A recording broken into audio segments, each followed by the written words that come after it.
when you watch us. Test, 1, 2.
Wow, that's awesome, but I bet it was expensive.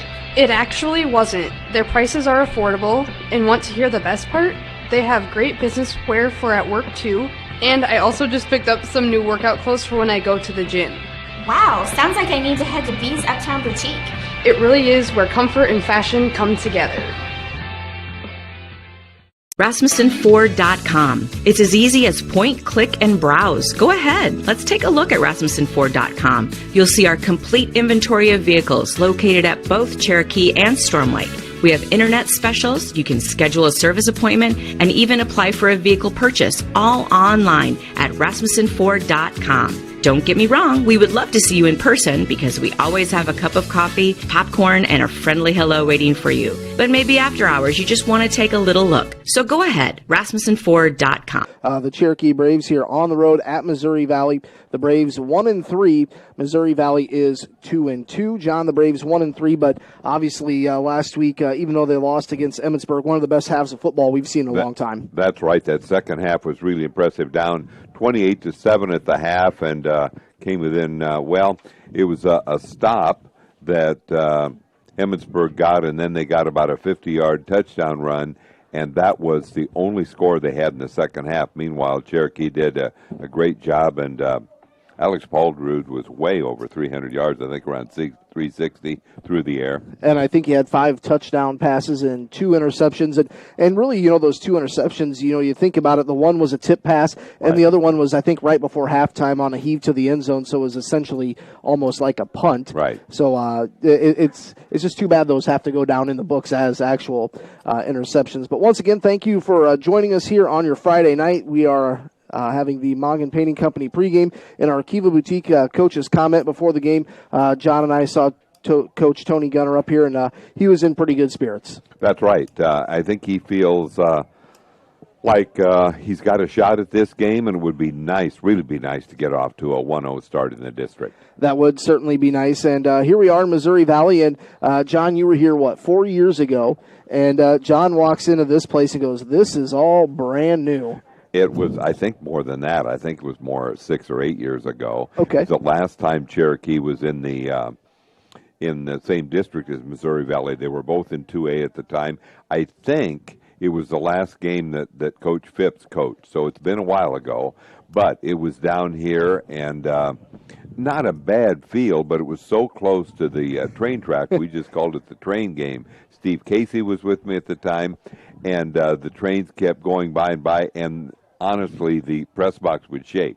As it went by. And we thought about 9 o'clock it was done. Nope, one more time it came through. But this is, when I heard you say on Thursday that you talked to their coach and they had this turf field, hey, this is totally a different place. I knew when Simon had us driving through town there, this didn't seem familiar at all. So it's a different spot, and just a really nice layout here. Yeah, it really is. I would kind of compare this field to kind of the same setup what you have at Spirit Lake. Maybe right. The Spirit Lake home and away bleachers might be a little bit bigger, but just kind of that same field, just a nice open concept here. And hopefully, this field here, the Braves can play a little bit to their advantage, which would be speed getting down the field. That's right. And it does remind you, as you look at it with a track around it and everything, it really almost reminds you of a small college.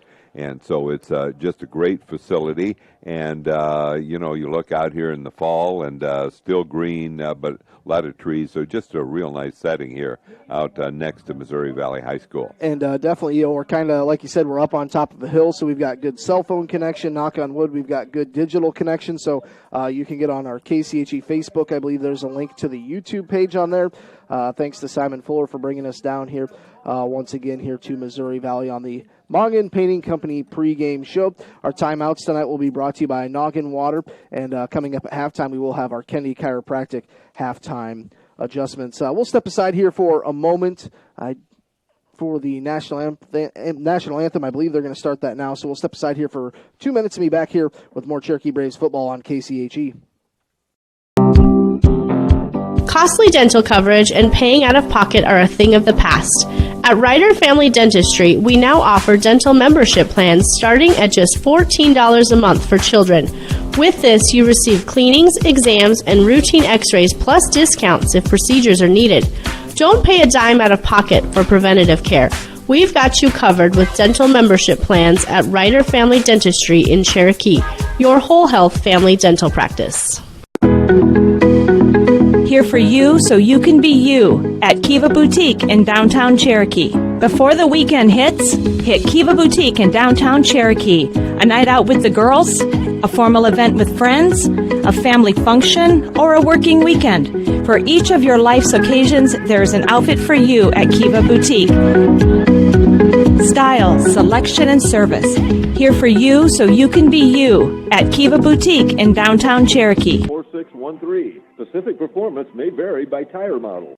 Can we build for you? At Holstein Fabrication, we have state-of-the-art equipment and world-class Midwestern work ethic to design, fabricate, and produce metal parts, weld metals, and produce products in a timely manner. We specialize in laser cutting stainless steel sheet, plate, and now with a three-dimensional laser table, we can work with square and round tube, punch holes, and bend with extreme accuracy. What can we build for you? Visit us today and let's find out at Holstein Manufacturing, a division of Holstein Fabrication. With fall comes the start of football, volleyball, and cross country. Hi, I'm Dr. Kayla Ludvigson, and with a Bachelor's of Science degree from the University of Iowa in athletic training, I especially love to treat and help prevent sports-related injuries. Adjustments help your body function at its best. This means recovery from long practices, hard hits on a Friday night, or sore shoulders from swinging hard, or ankles and knees from running those extra miles can all be dealt with easier by your body. Kinesiotaping is also available. Come see me, Dr. Kayla Ludvigson, at Ludvigson Chiropractic, 225-6198. For relief from sports-related injuries. The Athletics. Call the Munson Clean Team when your team tracks a mess. Go Braves!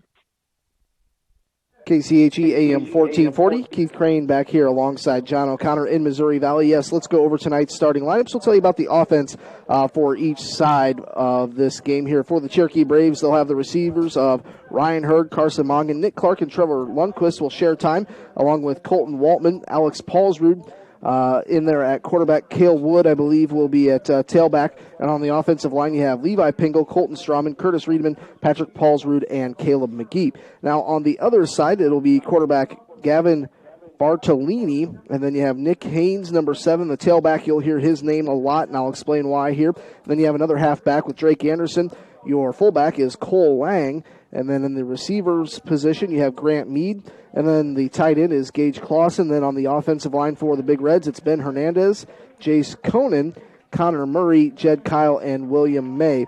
And, John, you heard me there in the pregame talk about a young man by the name of Nick Haynes. Through 4 games this season, he has rushed the ball 101 times for 685 yards and almost 7 yards per carry, 8 touchdowns. He is the workhorse of this Missouri Valley offense. It certainly sounds like it. And what is it on the passes? Gavin Bartolini, the quarterback, is 1 for 10 for 22 yards, and guess who he made the pass to? Mr. Haynes. Nick Haynes, 1 reception for 22 yards this season. It's a little bit of a different story, a little bit more balance for the Cherokee Braves, but they do like to air it out. Quarterback Alex Paulsrud in a senior campaign.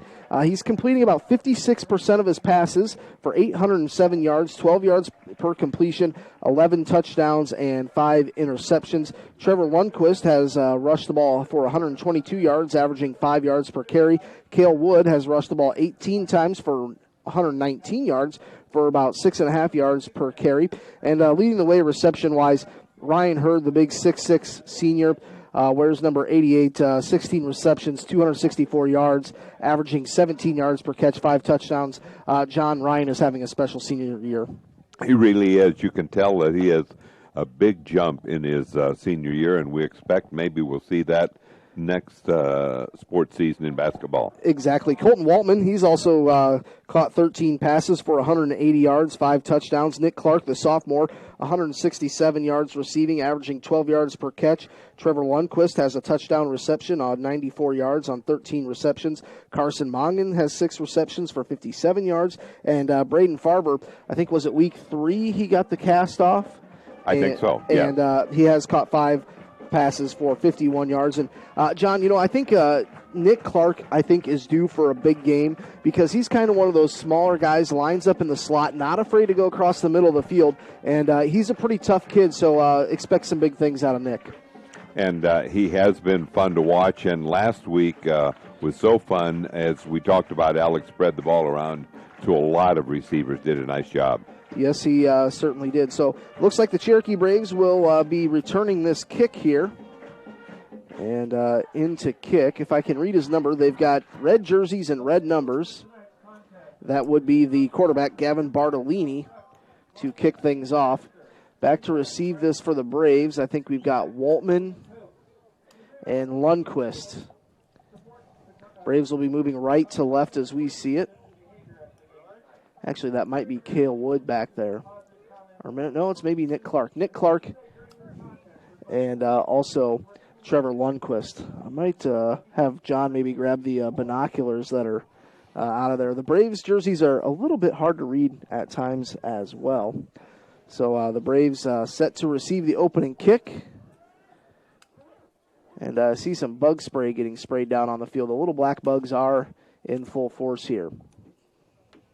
I think they should be just in this guy here. There we go. Got the binoculars. I'm going to confirm that's who's back for the Braves. And I see Trevor Lundquist, and I see number 6 for the Braves. That is Nick Clark. So Bartolini to kick things off. We are underway. District football action. Good kick. That's going to be picked up by Clark at the 5. He's out across the 15. Good speed to the 20. Cuts at the 25. He's off to the races. Nobody will touch him as long as there is not a flag. The 30, the 20. Can he get there? He's going to be down to the 5. And he's down at the 2-yard line. John, that was quite the incredible run back.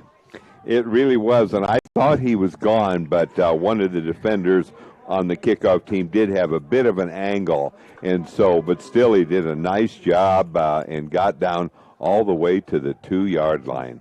He'll remember that one and say, why didn't I go 2 yards farther? But what a great start for the game for Cherokee. So Braves will have first and goal, ball at the 2-yard line.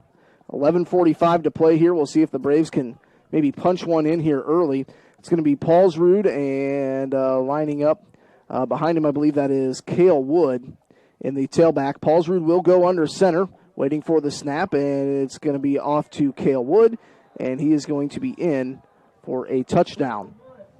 So Cale Wood, wearing number 7, runs it in from 2 yards out with 11:41 to go. So John, 19 seconds. One offensive play, and the Braves are on the board. Man, I was hoping Nick Clark would have been able to run that all the way. The way he broke across the 50-yard line, John, I didn't think anybody was going to touch him. I didn't either. So we've got Mason Carver in for the extra point. And not sure what the holdup is here. Maybe they're missing somebody. It doesn't look like the Braves have 11 players on the field. We'll see. They're going to start the play clock. Braves lead 6-0. Yeah, 3 more guys are going to run in. 2 of these big boys, they got to hustle. 15 seconds on the play clock. I think they've got enough time. Yeah. They will get set. Paulsrud to hold. 7 seconds on the play clock. Somebody jumped. I think it was the Cherokee Braves. False start on the offense, so that'll move the Braves back a little bit. See if they believe Mason can kick one from 5 yards back. Ball at the 7-yard line. Yeah, they're going to let him kick it here. So Mason Carver in for the extra point. After that 98-yard, well, it was about a 96-yard return. Carver's kick is up, looks good. It has the distance. Braves lead 7-0 here after just one offensive play. We'll just keep it right here for this little timeout here. But, yeah, Nick Clark got that reception. I think it was about the 5-yard line and took it down to about the 2. So that was about a 93-yard return on the opening kick. And I thought the way he broke midfield at the 50-yard line, I thought for sure he was going to be in the end zone. But they drug him down at the 2. I don't remember a start like this, at least in a long time. So it's a good start, but you have to still... Got to come out and play defense. Right. So it looks like there's a number 44 and number 4 back to receive this. Number 4 is Bartolini. Number 44 is Cole Lang. Let's see if this is going to be Carver to kick things off. Carver will kick. I know since Alex kind of had some ankle issues, I think his ankle's feeling better, but Coach probably just wants Mason to do all the kick work here. So here's the kickoff from Carver. A high kick picked up at the 38-yard line, and they just fall on it. Not a good kick there by the Braves, but it was kind of fumbled around a little bit. So here comes Missouri Valley. The Braves lead 7-0, 11:37 to go here, opening quarter.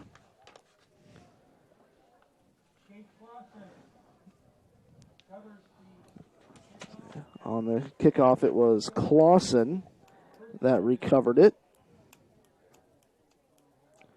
for Missouri Valley. Bartolini will go under center. He's going to roll out, and he will be sacked. Brought down about the 24-yard line.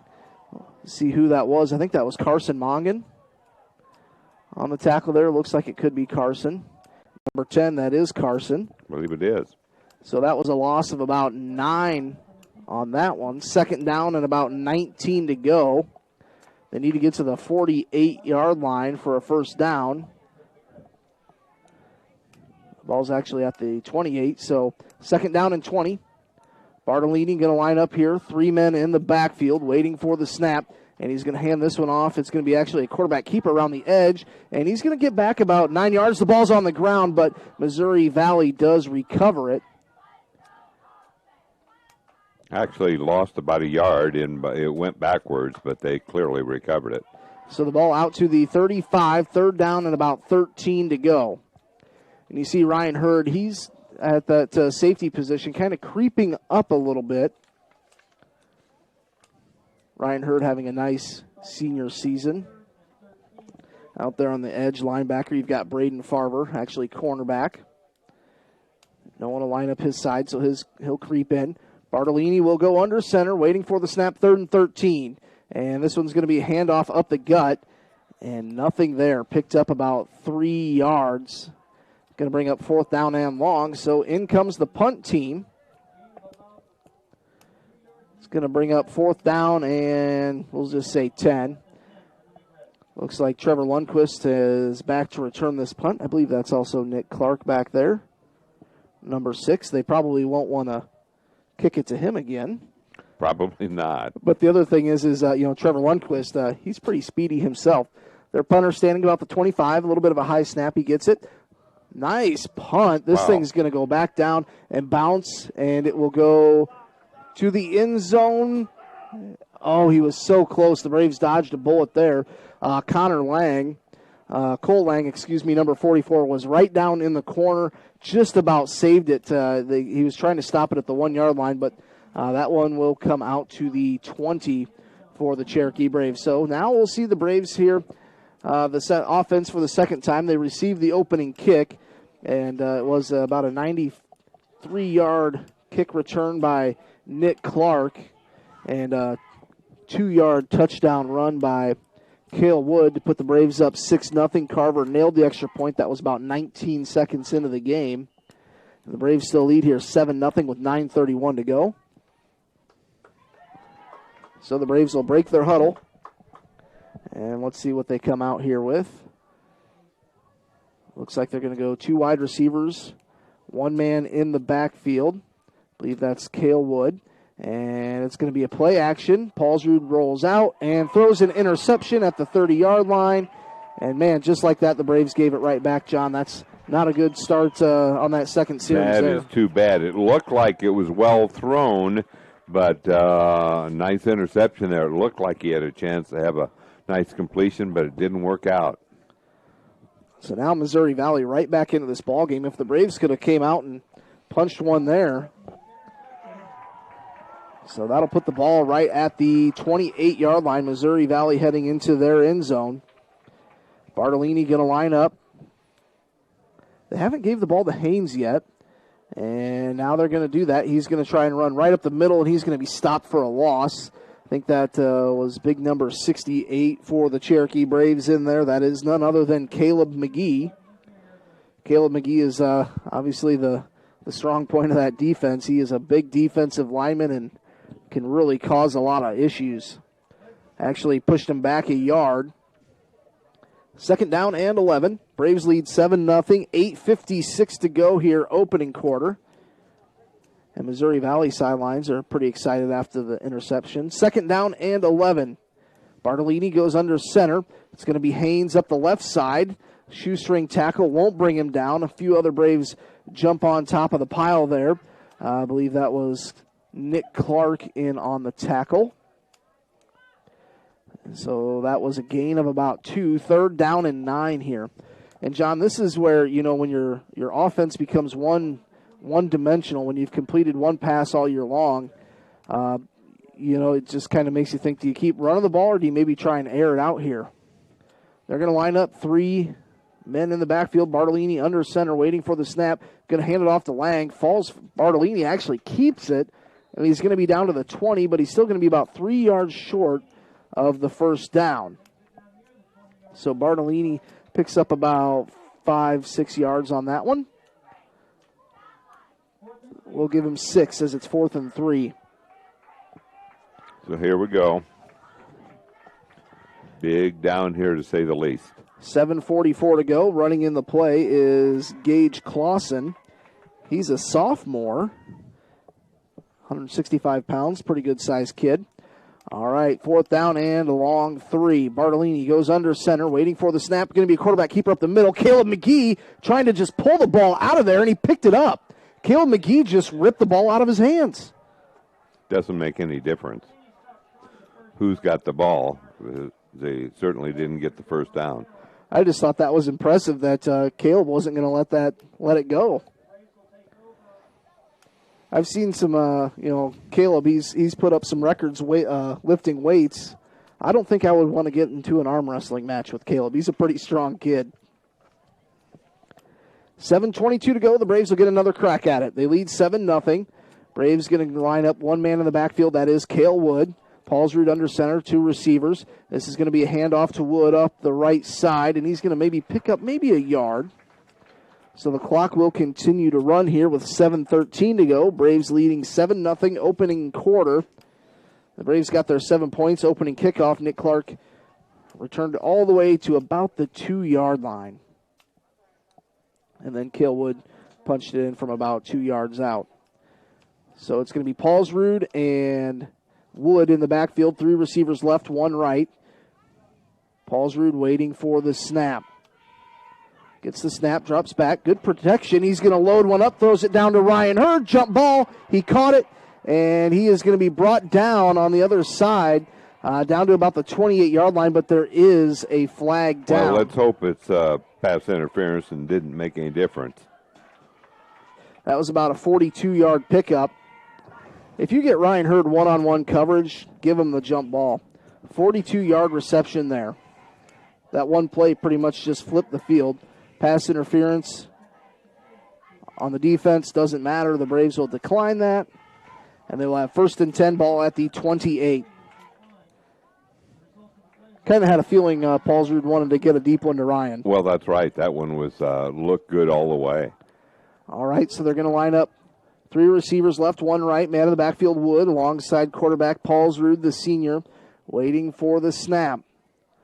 Paulsrud in shotgun. Claps his hand, gets a snap. It's a quick hit to Lundquist. He's going the wrong way. He's got to cut up the field, and I think he may have gotten back to the line of scrimmage. I kind of see what Lundquist was trying to do there with that screen play, but actually lost about a yard. 2nd down and 11. Braves lead 7-0. 6:05 to go here in the opening quarter. You're tuned into KCHE AM 1440. You can also view this game courtesy of Fuller Digital Solutions on our Facebook page. The link will take you to the YouTube page. 4 receivers again. Ryan Hurd to the top side, 3 on the bottom side.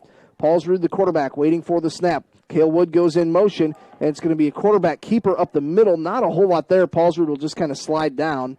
Saw a flag somewhere, didn't they? We'll say maybe not. Say, I didn't see one. Well, Simon Fuller and John O'Connor both thought they saw a flag. I didn't see one. 4 eyes to 1, and I was right. 7-0. I got to get a chuckle out of John on that one. 3rd down and about 11 here for the Braves. 2 receivers right, 2 left. Paulsrud in shotgun. Cale Wood to his left, waiting for the snap, and they were trying to time his count. Paulsrud goes to the outside and overthrew his receiver. He was trying to go to Ryan Hurd in the middle of the field. Wouldn't have been enough for a 1st down.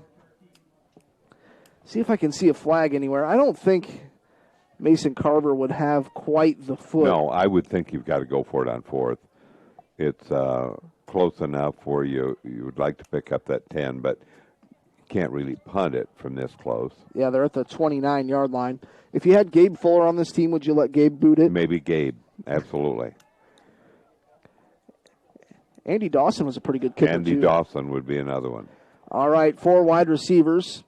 2 right, 1 left. Paulsrud gets the snap. He's going to sweep out to the right side. He's in trouble. Gets off 1 sack. Throws to the outside. Throws down the field. And that will be an incomplete pass. And that receiver on the other side. I think that's Trevor Lundquist. Ryan Hurd, isn't it?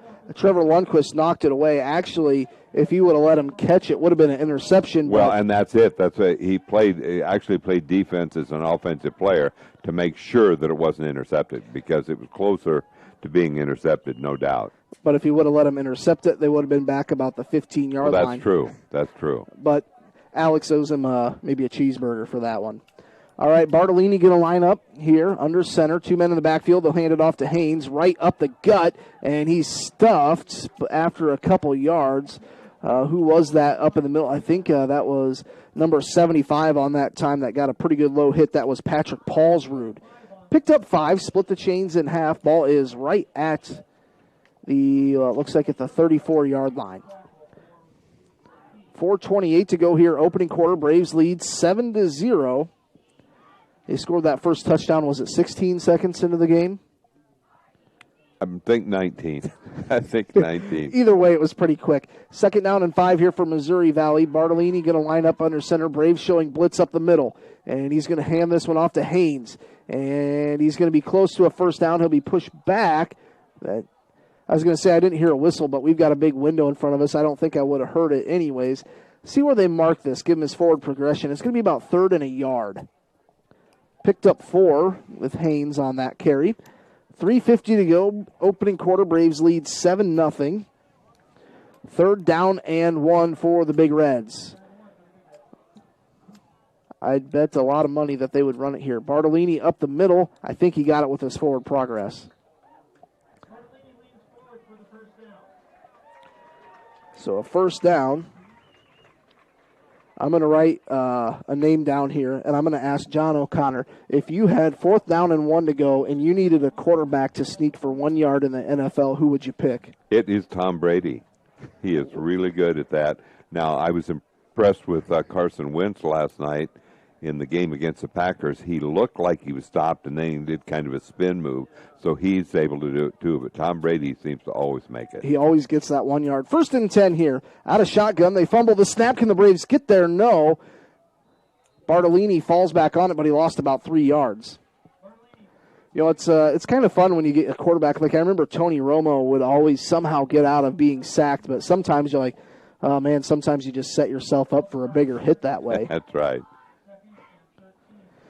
2nd and 13 coming off the field is number 58 for Missouri Valley. He's a big kid. That is Nate Lucas, a senior, 235. So 2nd down and 13. 2:35 to play. Bartolini going to line up under center. 3 men in the backfield, and this one's going to be handoff to the fullback Lang. Maybe got a yard or 2. It's going to be 3rd down and about 11.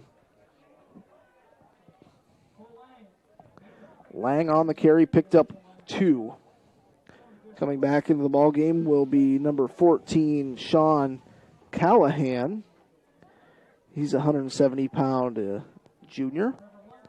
3rd down and 11. 3 men in the backfield, 1 receiver right. Bartolini going to roll back to pass. Rolls out, throws over the middle, has a receiver. That's going to be very close to a first down. I think they missed it by about a yard. That was complete out to... I'm not sure. Well, I think they're I think you're right, about a half a yard to a yard short. 12-yard completion to Lang. And, John, that was completion number 2 of the season for Gavin Bartolini, the senior quarterback. 4th and 1. They're going to line up and go for it. Bartolini going to line up under center. It'll be a QB sneak, I bet. And he pushes forward and he falls forward, got the first down.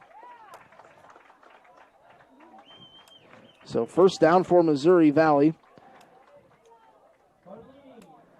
Carson Furman wears number 55. Excuse me, I think that was Mark Wall, possibly. See if that's Mark out there. Nope, it was Carson Furman, number 56. Maybe one of the quicker first quarters I've ever seen. There's 1:10 left. You're going to jinx it. I knew you would.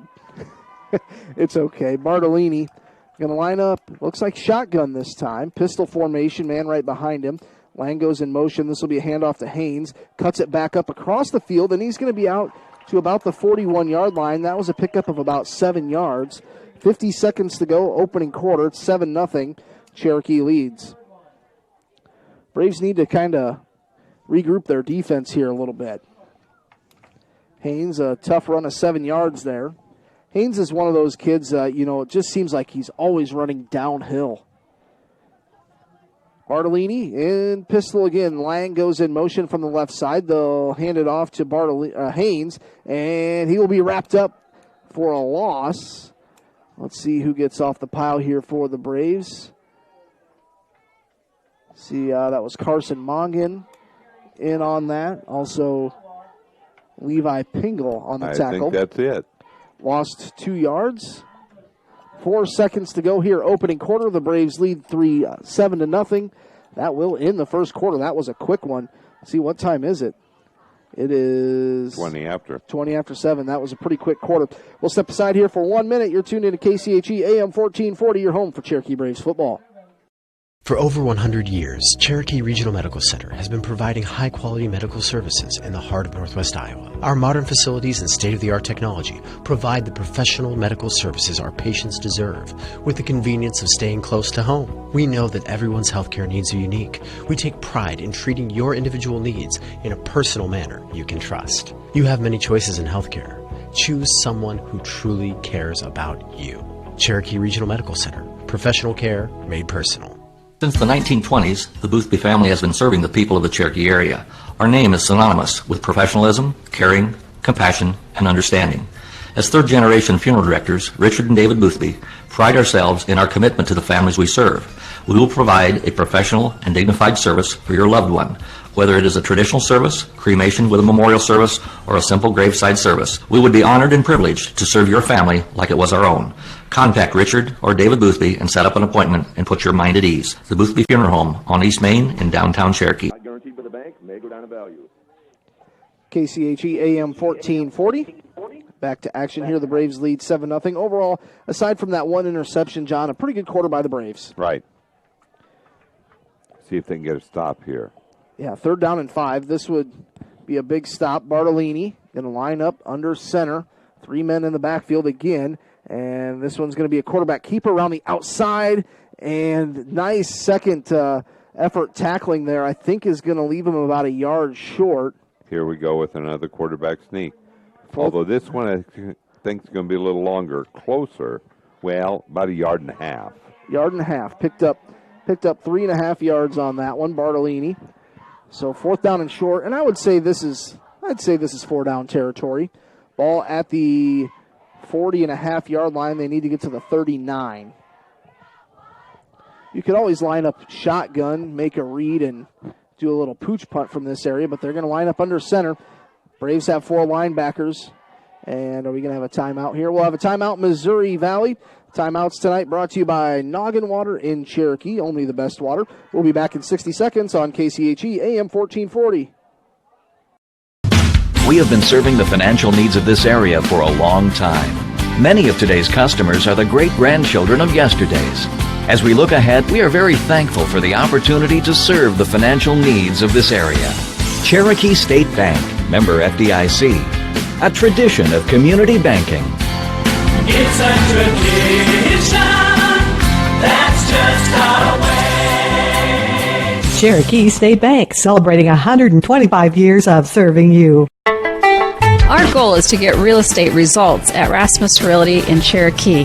From the moment you decide to sell or buy, we are here for you. Get results with Rasmus Realty. We market your home to ensure buyers can find you. Get results with Rasmus Realty. And with your busy lifestyle, we schedule appointments on your time. Get results with Rasmus Realty. Our goal is simple, to get results. Real estate results at Rasmus Realty in Cherokee.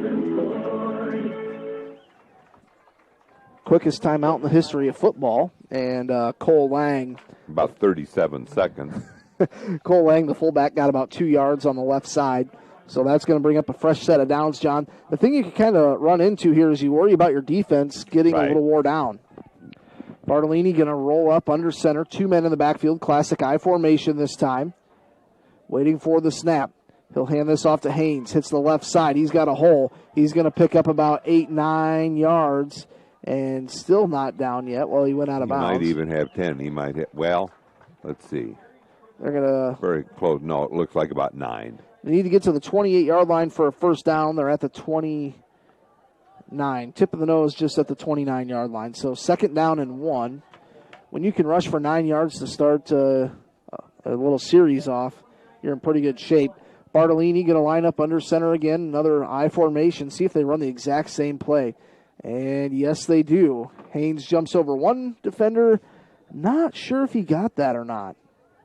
It's going to be real close. Did get about 1 yard, but whether or not it's quite enough for the first down. On the tackle there for the Braves was Patrick Paulsrud, number 75. No, it's just short. 3rd down and a half a yard to go. What the Braves need here is a procedure penalty. That would be nice. 3rd down and a half yard to go. Bartolini lines up under center. Going to be a quarterback bootleg left side. Picks up the 1st down. Got about 3 yards. They blew the whistle on the tackle that time. Number 6, Nick Clark. So right now, Missouri Valley just kind of marching right down the field as the Braves lead here 7-0. We're in the second quarter. 10:08 to go. They run straight at you, so it's kind of hard to come up with like a 5-yard sack or something like that. And so right now they're in kind of a rhythm. 1st down and 10, ball at the 28-yard line. Bartolini, I formation, a receiver left and a receiver right. And this is going to be Haynes up the left side. He's going to be down to the 20-yard line. Give him about 7 yards on that one. Actually, maybe ball at the 21. We'll give him 6. 2nd down and a long 4. Looks like they need to get to about the 17 for a 1st down. 9:23 and counting here, opening half, quarter number 2. Braves scored their first touchdown right away. And they've had 2 other offensive series that have ended with nothing. I formation, waiting for the snap. Haynes again, left side off the tackles. And he's brought down fairly quickly. I think he's going to pick up 2, maybe 3 yards. I think it's probably enough for the 1st down. Well, he's at the 19, 3rd down and about 2. No, I guess not. Bill Bizzoni would call this game 3 yards in a cloud of dust. But we're on a turf field, so there's really not much dust. All right, 3rd down and 2 yards, a short 2. Waiting for the snap, Bartolini under center. Hands it off to Lang, the fullback this time. Good push up the middle. I think he's going to pick up about 3 yards, enough for a 1st down. Lang down to about 15 or 16-yard line, so he got 3. That's going to be a 1st down. So the Braves defense, John, would you maybe think about calling a timeout just to kind of give your guys a breather? Maybe. Those guys have been out there for a while. Bartolini going to line up 3 men in the backfield. Waiting for the snap, and there was Bartolini almost handed off to Lang, but he kept it. Falls forward, picks up, looks like about 2 or 3 yards. See where they mark this thing. They're inside the 15, down to about the 12. That was a pickup of 3. 2nd down and 7 to go. Nice size crowd for the Cherokee Braves on the other side. There is. We'll say this field looks really nice on that Fuller Digital Solutions camera on the Facebook feed. Here's Bartolini, quarterback keeper. He fell down. And I think with the tackle for loss, I think that would be, was that Cale Wood that time. Right, I think he lost at least a yard. Yeah, yard or 2. 3rd down and about 8. Running in the play is number 3, which would be Grant Mead. Well, the time of possession is about 90% for Missouri Valley. I agree with you there. We've got 7:13 to go, second quarter. Braves lead 7-0, 3rd down and 7. Missouri Valley, Bartolini rolls out, throws over the top, overthrew his receiver by about 2 strides. Going to bring up 4th down and 9. Well, this would definitely be 4-down territory, as the ball is at the 14. Okay, the biggest play of the game so far, 4th and 8. 7:04 to play here. Opening half, quarter number 2. Braves lead 7-0. Scored that first touchdown 16 seconds into the game. And Bartolini going to line up again. Goes under center. 4th down and 8. Waiting for the snap. It's going to be a quarterback rollout. We've got a defender there. Can't bring him down. Throws it. That is incomplete pass. That will be a turnover on downs. Carson Mongan did a great job. Oh, boy. That's right. quarterback Bartolini was able to get rid of it, so he saved a sack, but that's all right because with that pressure by Carson Mongan, that makes it Cherokee's ball. So Braves need to get a little bit of rhythm going as far as their offense is concerned. I would maybe just try like a screen pass to Lundqvist or something over the middle to Nick Clark. It's nice to have that deep threat with Ryan Hurd, but you don't have to get it all back at once. Let's get a little rhythm here. Braves going to line up 4 wide, 2 left, 2 right. We've got Hurd on the right side closest to us. Paulsrud with the man on the backfield. It's Wood. Paulsrud waiting for the snap, gets it, and he's going to hand this off to Cale Wood right up the middle, and he's going to pick up about 6 yards. He's going to be out across the 20-yard line, down to the 21. That's going to bring up second down, and let's see, second down and a long 3. Nice 7-yard run there by Cale. Makes second and third down a lot more manageable. Sure does. We've got 6:35 to go here. Braves going to line up 4 wide, 2 left, 2 right. Cale Wood in the backfield alongside Paulsrud. Paulsrud going to stand back there. He's at the 15-yard line in shotgun. Gets the snap. Another handoff to Wood up the middle. Ball came out, and the Braves recover it, and I think it's going to be a first down. Who fell on that for the Braves? It's real close. Good alert play by Cherokee. Is that Furman? Noah Furman on the... And it is, you're right. Fumbled forward for a first down. But, boy, that was laying there and for anybody, but nice alert. Recovery by Cherokee. Carson Furman, he's a sophomore, weighs 168 pounds, and he's out there on the offensive line doing a good job, too. 3 receivers left, 1 right. Paulsrud sends Wood from his right side to his left side in shotgun. Gets the snap, going to be a quarterback bootleg. Paulsrud will shovel past this to Wood, and he's going to pick up about 14 yards. He's down to about the 38, 39-yard line. That'll be enough for a Cherokee Braves first down. So you think that was a pass? I think he just kind of shovel past it.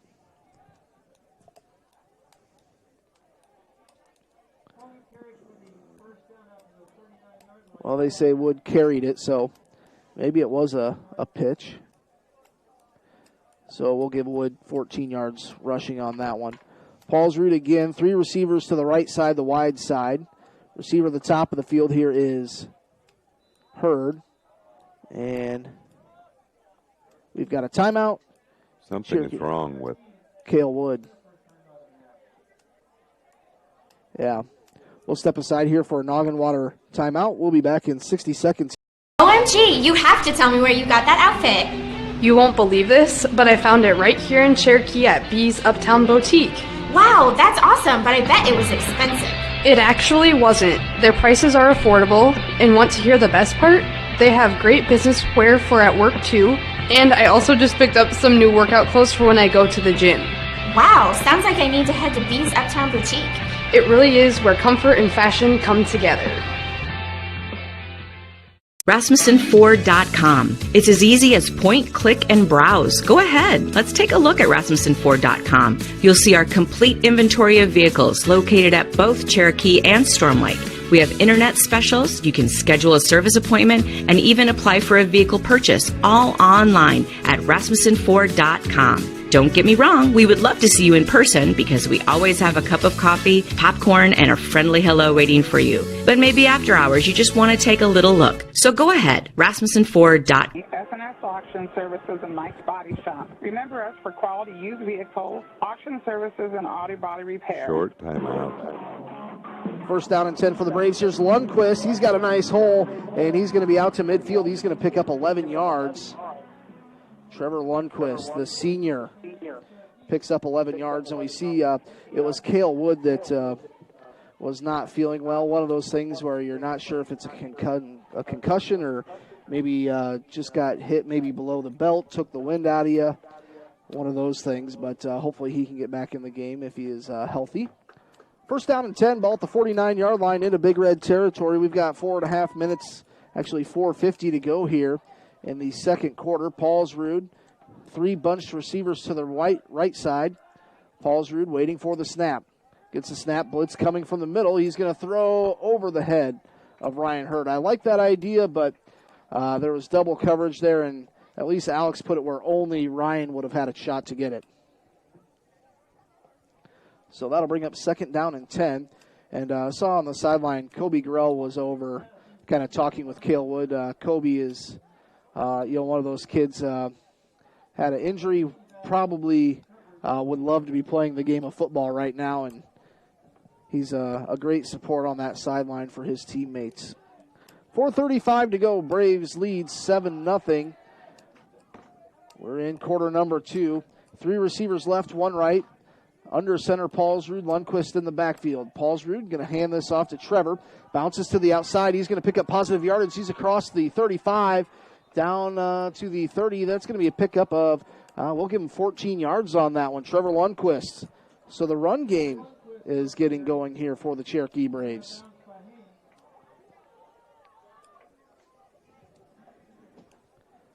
So 1st down and 10, ball at the 30-yard line.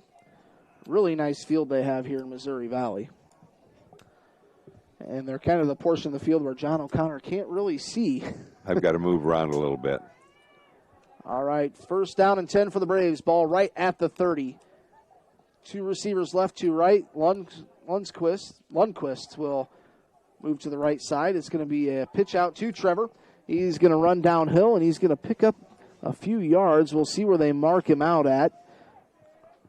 Missouri Valley Big Reds was kind of standing right where I needed to see. They started at the 30. They're going to put him down at the 22. So pickup of 8 for Trevor Lundquist. A nice run there on the sweep pitch there. 2nd down and 2. See what the Braves go with here. Maybe they'll just try and ground and pound the ball here for a little bit. 2 men will line up in the backfield. Lundquist back there with Paulsrud waiting for the snap. And they're going to hand this off. Actually, no, it's a quarterback keeper. Paulsrud's kind of tripped up. He's trying to get the edge. He's got the 1st down. He's going to pick up about 7 yards. I think they're going to mark him down about the 15. Pick up a 7. John, I was a little nervous there as Alex kind of got tripped up a little bit, but he was able to keep his feet under him. He was. He's got that sprained ankle for the last couple of weeks. Maybe not quite as quick as he usually is, but he did a nice job there. Nice, solid pickup. So the Braves in their huddle now. 1st down and 10. And that is number 7 back out there for the Braves, Cale Wood. So glad to see he's okay. 2 men in the backfield. They'll hand this one off to Wood this time right up the middle. And he's going to be down to about the 10-yard line. He's going to pick up about, let's say, 5 yards, split it right in half. Cole Lang on the tackle. 2nd down and we'll say a long 5. We've got 3:20 to go here in the first half. This game is moving very quickly. Paulsrud. Cale Wood to his left. Lundquist to his right. He's going to quarterback keep this one. Pitches it out to Cale Wood, and he's going to lose quite a few yards on this one. Loses about 8 yards back to the 20-yard line. That's going to bring up 3rd down.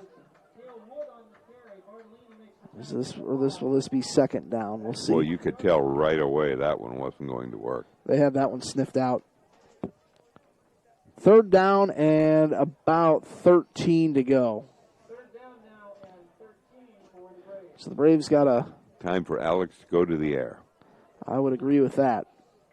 2 receivers left. You've got Mongan and you've got Clark in the slot. Receiver right would be Ryan Hurd. Paulsrud with 2 men in the backfield waiting for the snap. Going to drop back. Lundquist will provide protection. Goes to the corner. He's got Ryan Hurd. Can he get to the end zone?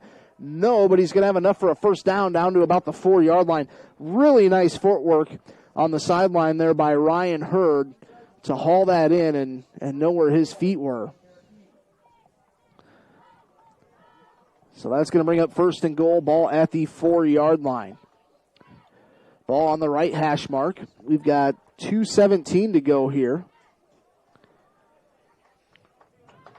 If you're the Braves, you might rush the ball here and take some time off this clock. You don't want to give Missouri Valley too much time with the ball before half. They get the ball to start the second half. 3 receivers Left man goes in motion. Paulsrud will... Not even sure where that ball went. Touchdown. Did he pitch it out? Looked like a little shovel pass. I think that was Nick Clark, number 6.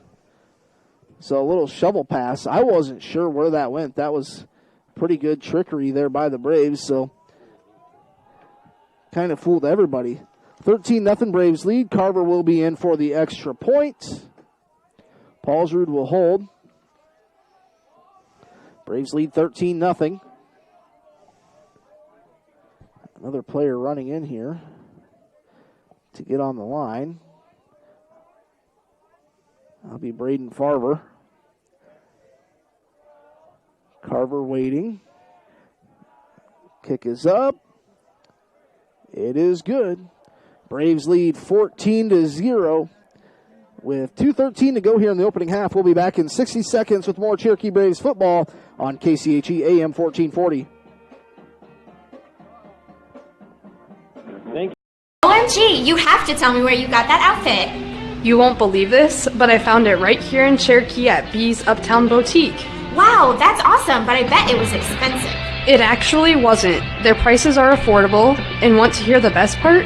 They have great business wear for at work too, and I also just picked up some new workout clothes for when I go to the gym. Wow, sounds like I need to head to B's Uptown Boutique. It really is where comfort and fashion come together. RasmussenFord.com. It's as easy as point, click, and browse. Go ahead. Let's take a look at RasmussenFord.com. You'll see our complete inventory of vehicles located at both Cherokee and Storm Lake.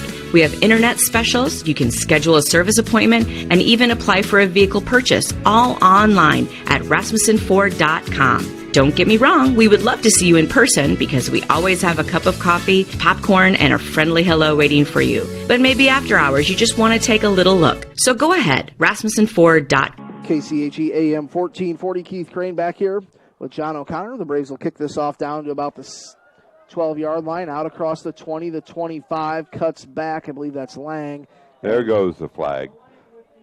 The official furthest away. He threw that with confidence. Up in the air with confidence, that flag. John, a little bit of an update here for you. Carson King, 13 days ago, held up a sign at College Game Day in Ames, Iowa, has now raised $2 million. He hit the $2 million mark. I know he said that he was going to, and then Tuesday, it's Tuesday, October 1st. At the end of, they'll know right away Tuesday morning, but that'll be good for him going to Iowa City tomorrow.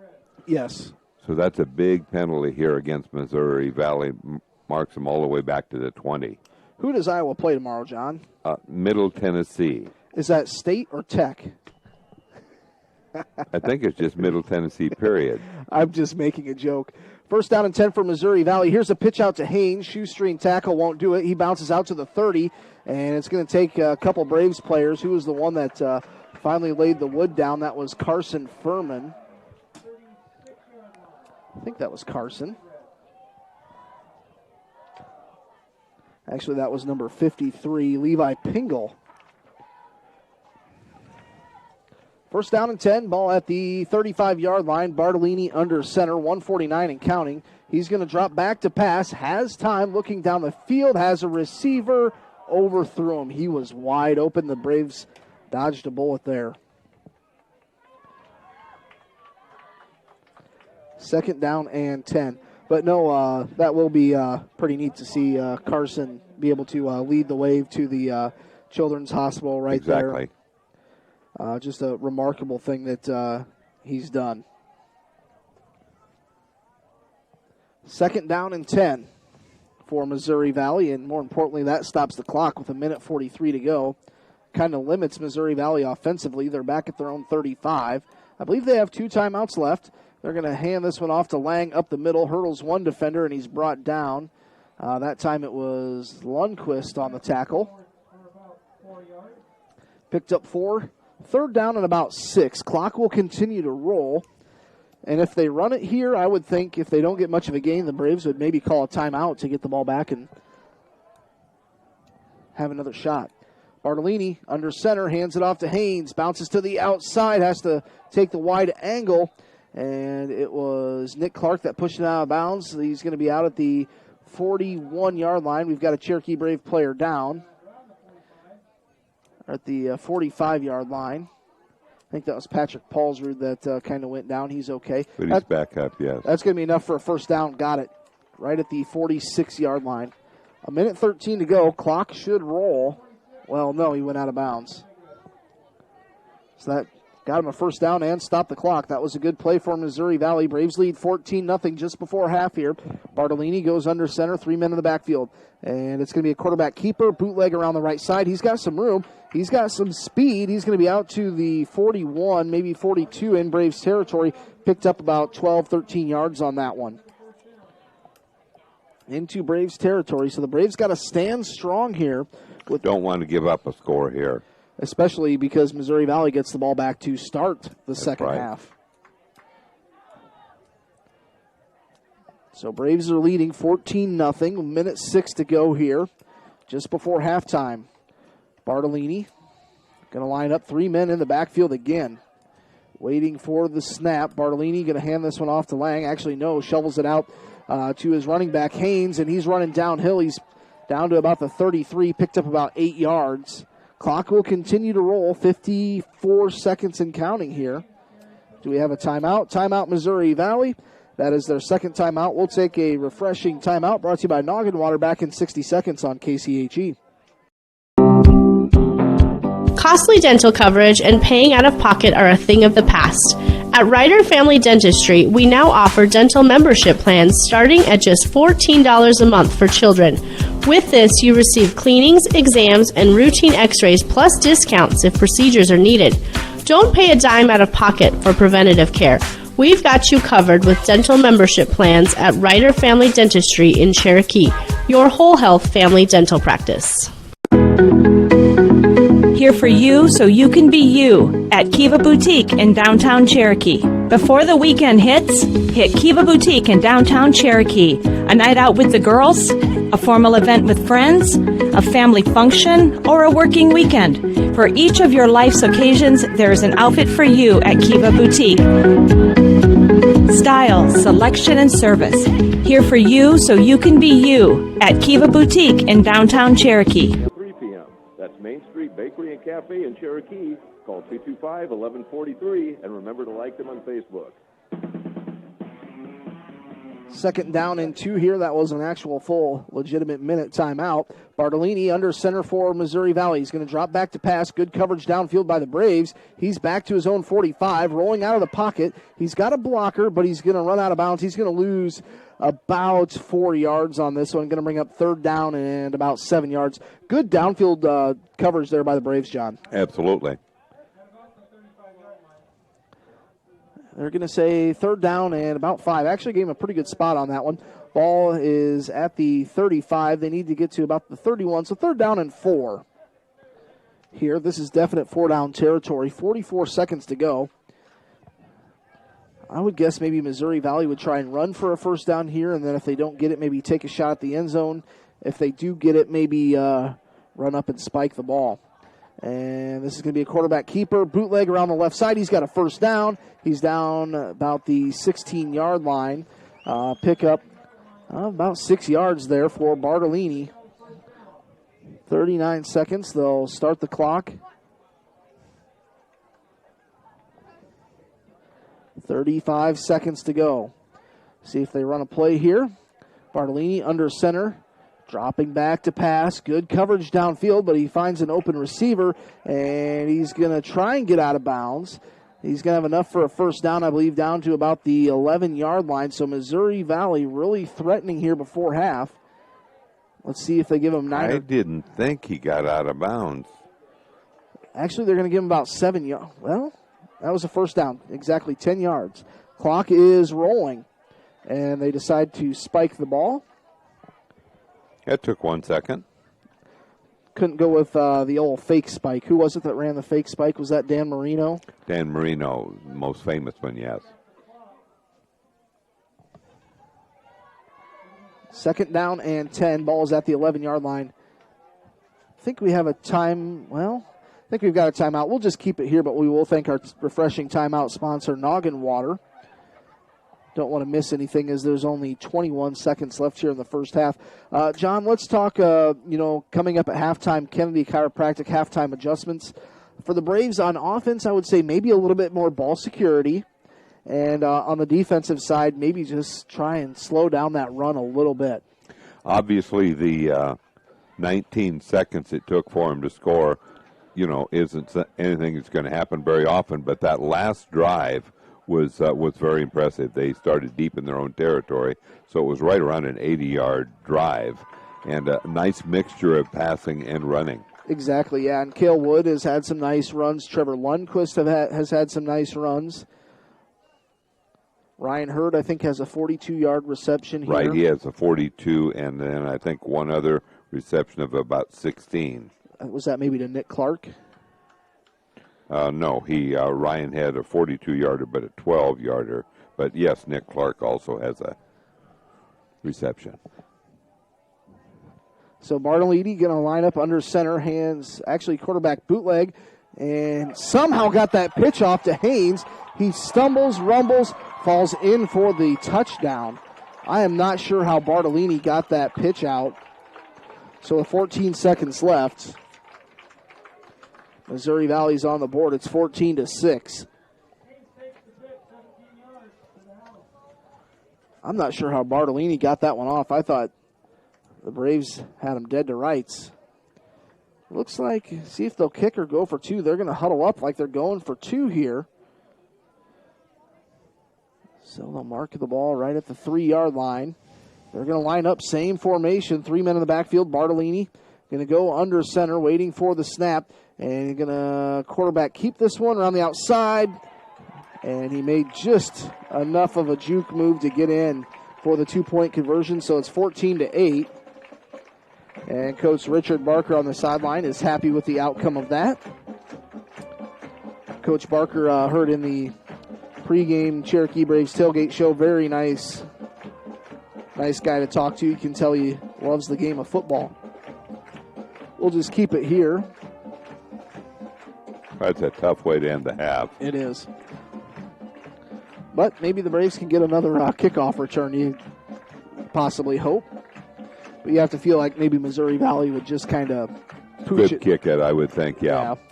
Squib kick it right down the middle. And the Iowa game, is that 11 o'clock kickoff tomorrow? Right, 11 o'clock on AM, and the Cyclones are 2:30 on FM. So both of their pre-games, of course, 2 hours before that.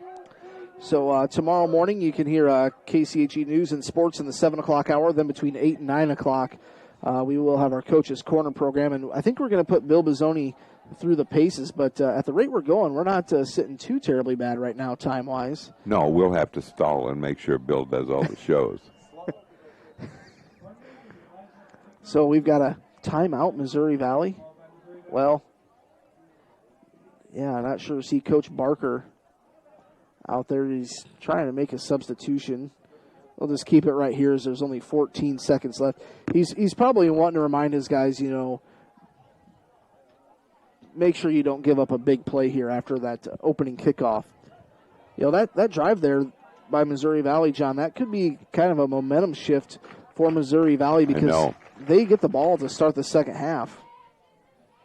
Braves are going to have to tighten up just like they did defensively, just like they did last Friday night.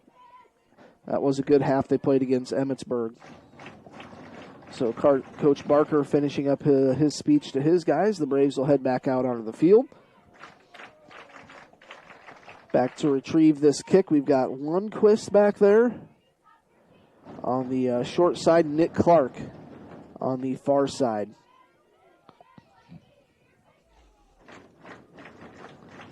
So Clark and Lundquist, kind of pick your poison to who you want to kick it to. Bartolini will line this thing up. Puts his hand in the air, waiting. And they'll squib it right down the middle, but that's picked up by Nick Clark at the 25, out to the 30. Oh, he slipped. He's going to be down about the 31. Hopefully he's okay. He gets up. You could tell, John, he went to kind of make a cut move there and could kind of see all the black rubber pellets in the turf kind of come flying up. Probably take a knee time. 11 seconds left. I think the Braves have one. Well, they've got 2 timeouts left. I would maybe take a shot down the field. You've got 11 seconds left. Maybe just try and throw one deep to Ryan Hurd. And yeah, Missouri Valley going to play some prevent defense here. Their safeties are standing at the 50-yard line. And they're going to hand this one off. And that will be the end of the half. The end of the half is there was maybe a 1-yard gain there by Cale Wood. That will do it. Braves lead 14-8 at halftime. We'll step aside for 60 seconds. We'll come back and talk about a few stats here from the first half, and then John O'Connor will have a nice halftime interview. We'll have that coming up next, all right here on KCHE AM 1440, your home for the Cherokee Braves. And we build for you. At Holstein Fabrication, we have state-of-the-art equipment and world-class Midwestern work ethic to design, fabricate, and produce metal parts, weld metals, and produce products in a timely manner. We specialize in laser cutting stainless steel sheet, plate, and now with a 3-dimensional laser table, we can work with square and round tube, punch holes, and bend with extreme accuracy. What can we build for you? Visit us today and let's find out at Holstein Manufacturing, a division of Holstein Fabrication. With fall comes the start of football, volleyball, and cross country. Hi, I'm Dr. Kayla Ludvigson, and with a Bachelor's of Science degree from the University of Iowa in athletic training, I especially love to treat and help prevent sports-related injuries. Adjustments help your body function at its best. This means recovery from long practices, hard hits on a Friday night, or sore shoulders from swinging hard, or ankles and knees from running those extra miles can all be dealt with easier by your body. Kinesiotaping is also available. Come see me, Dr. Kayla Ludvigson, at Ludvigson Chiropractic, 225-6198. For relief from sports-related injuries. Faster Club members. Is there a light in here? KCHE AM 1440. Keith Crane alongside John O'Connor will maybe turn the light on a little bit here at halftime as the Braves do lead 14-8 at half. John, just kind of give us a little bit of rundown of the scoring there. Well, of course, the kickoff return all the way. I believe it was Nick Clark, wasn't it? Yes, it was Nick Clark. Nick Clark down to the 2-yard line. And so then the next play, the first play from scrimmage, Cale Wood, a 2-yard run. So 19 seconds into the game, Cherokee led it 7-0 after the kick by Mason Carver. And then in the second quarter, a 4-yard pass reception to Nick Clark. PAT was good again by Mason Carver. Braves led 14-0. But then with just a couple of minutes to go, a nice solid drive completed by Missouri Valley as they had a 16-yard touchdown run by Haynes and a 2-point PAT Bartolini getting into the end zone. So that was just before halftime with 14 seconds to go. And now it is at halftime 14-8 in favor of the Cherokee Braves, and the Braves do have to kick off to Missouri Valley starting quarter number 3. And John, stats-wise for the Cherokee Braves, Cale Wood has had some pretty good rushes, and I think Trevor Lundquist has had some pretty good yard pickups, as well as I'll kind of tell you about the receiving here. Looks like Ryan Hurd has 2 receptions for, looks like 54 yards. And Trevor Lundquist has 2 receptions for 20 yards. Rushing the ball, Cale Wood, probably around 20 yards or so. And Trevor Lundquist about 2 rushes for, 26 yards there. 26 yards on just 2 rushes. So yes. The Braves have had some success running the football here. A mixture of running that, the one long touchdown drive they had started with about 6 minutes to go in the second quarter to about 2 minutes to go when they got the touchdown. That was very impressive. They had a nice mixture there. So that put them up by a score of 14-0. And unfortunately, they gave up a touchdown drive and a 2-point PAT by Bertolini. And that makes it 14-8 here at halftime. So, John, we'll have an interview coming up here in a moment to kind of give us a little preview of what that will be. It's with Julie Hummel. Julie is with the middle school doing 8th grade volleyball. And so we talked to her, I believe it was on Tuesday. So we just talked a little bit about the fact that she had been the Braves' varsity coach, and we just carried on from there. All right, you'll hear that interview with John O'Connor and Julie Hummel up next after the break on KCHE AM 1440, your home for the Cherokee Braves. For over 100 years, Cherokee Regional Medical Center has been providing high-quality medical services in the heart of Northwest Iowa. Our modern facilities and state-of-the-art technology provide the professional medical services our patients deserve, with the convenience of staying close to home. We know that everyone's healthcare needs are unique. We take pride in treating your individual needs in a personal manner you can trust. You have many choices in healthcare. Choose someone who truly cares about you. Cherokee Regional Medical Center. Professional care made personal. Since the 1920s, the Boothby family has been serving the people of the Cherokee area. Our name is synonymous with professionalism, caring, compassion, and understanding.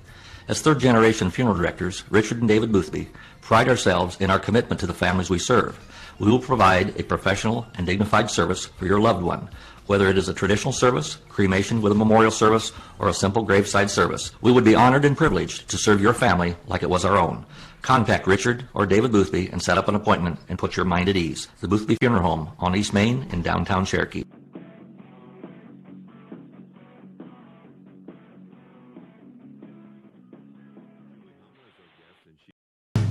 We have been serving the financial needs of this area for a long time. Many of today's customers are the great-grandchildren of yesterday's. As we look ahead, we are very thankful for the opportunity to serve the financial needs of this area. Cherokee State Bank, member FDIC, a tradition of community banking. It's a tradition that's just our way. Cherokee State Bank, celebrating 125 years of serving you. Our goal is to get real estate results at Rasmus Realty in Cherokee. From the moment you decide to sell or buy, we are here for you. Get results with Rasmus Realty. We market your home to ensure buyers can find you. Get results with Rasmus Realty. And with your busy lifestyle, we schedule appointments on your time. Get results with Rasmus Realty. Our goal is simple, to get results. Real estate results at Rasmus Realty in Cherokee. You know, Kaylee and the kid, all my kids were in college at that time, so we could go and visit them. We wanted to see a couple Iowa State games or some Saturday things. And you know, when you're head coach of volleyball, you don't get many Saturdays. So, loved coaching volleyball, loved the girls, loved all of that, but it was just time for me to kind of do something else with my Saturdays, so that's why I stepped down. All right, and then you kind of eased back, I think, a couple of years after that. Then you did a little middle school track, right? Yeah, so I guess you can't take the coach out of the girl, you know? So you kind of miss the coaching part. When you're a coach, it's just like being part of that group where you're with the kids all the time and you're teaching and you get to see them in a different kind of light rather than in the classroom. It's just, you can't explain it unless you've been coaching, but yeah, you miss it. And so it was kind of funny because Scott came up to me. Scott Cook was the AD then, and it was like 4 days before practice was going to start. And Sue Ann Johnson, who was the coach before, had gotten a different job. And so she couldn't do the middle school. And he said to me, "Would you coach junior high track?" I go, "Well, when's practice start?" He goes, "Like 4 days from now." And I was like, "Sure." So, coach track, I guess it would be these sophomores were 7th graders. And so we had a really good time. And I coached with Diane Klinker 1 year. And then now it's been Dave and I. But yeah, just love the idea of being around the girls and coaching the girls and seeing them in a different light. It's really fun. Now, back to Kaylee's career. You've, I think, been able to make every game, haven't you, thus far? I know, knock on wood. Now you're making me nervous with the weather coming up this year. But so knock on wood, yeah, we've made it to every single game. It's been great. I mean, I'm really lucky with the district that I work for, that they're pretty flexible in letting me go and see her. And we have 1 year left, but we have some big treks this year. We have to go to Minot, North Dakota, and Bismarck, North Dakota, and Moorhead, Minnesota, and we're going to Hawaii. It's going to be great. That sounds great. I know the Minot. I remember talking to Troy about that. That's a long haul, isn't it? That is a long ways, and I always joke because of course, I've never been to North Dakota before Kaylee did this, and one time we were coming back from North Dakota and we went through Fargo. Well, we were going to eat because it was late, and I was like, I wasn't really hungry or whatever. And so we were driving, and there is nothing in North Dakota. I was like, isn't there even a gas station where I can get a bag of chips? Because we had to drive like 5 more hours or 4 more hours, whatever it was, before we even found a town, Watertown, South Dakota, I think, before we could find somewhere to eat. So, yeah, North Dakota, long ways away. Lots of snow. That's for sure. So let's just talk about then switching to middle school volleyball again. So it's got to be totally different. When you're a varsity coach, you have like open gyms in June and July, and then of course some camps and all sorts of things. Here it's probably not near the preparation, and you're teaching a lot of basics. Yes, that's true. So in varsity, I mean, it is honestly a year-round job. It's a full-time job. You're working, through the season. You're working in off-season AAU. You're working in the summer trying to prepare for the season, do middle school camp. I mean, it's a lot of time. It's a lot of, it's just a full-time job. And so, we're really lucky we have Charity in the varsity that she spends a lot of time working with those girls. And so junior high is a little bit different. It's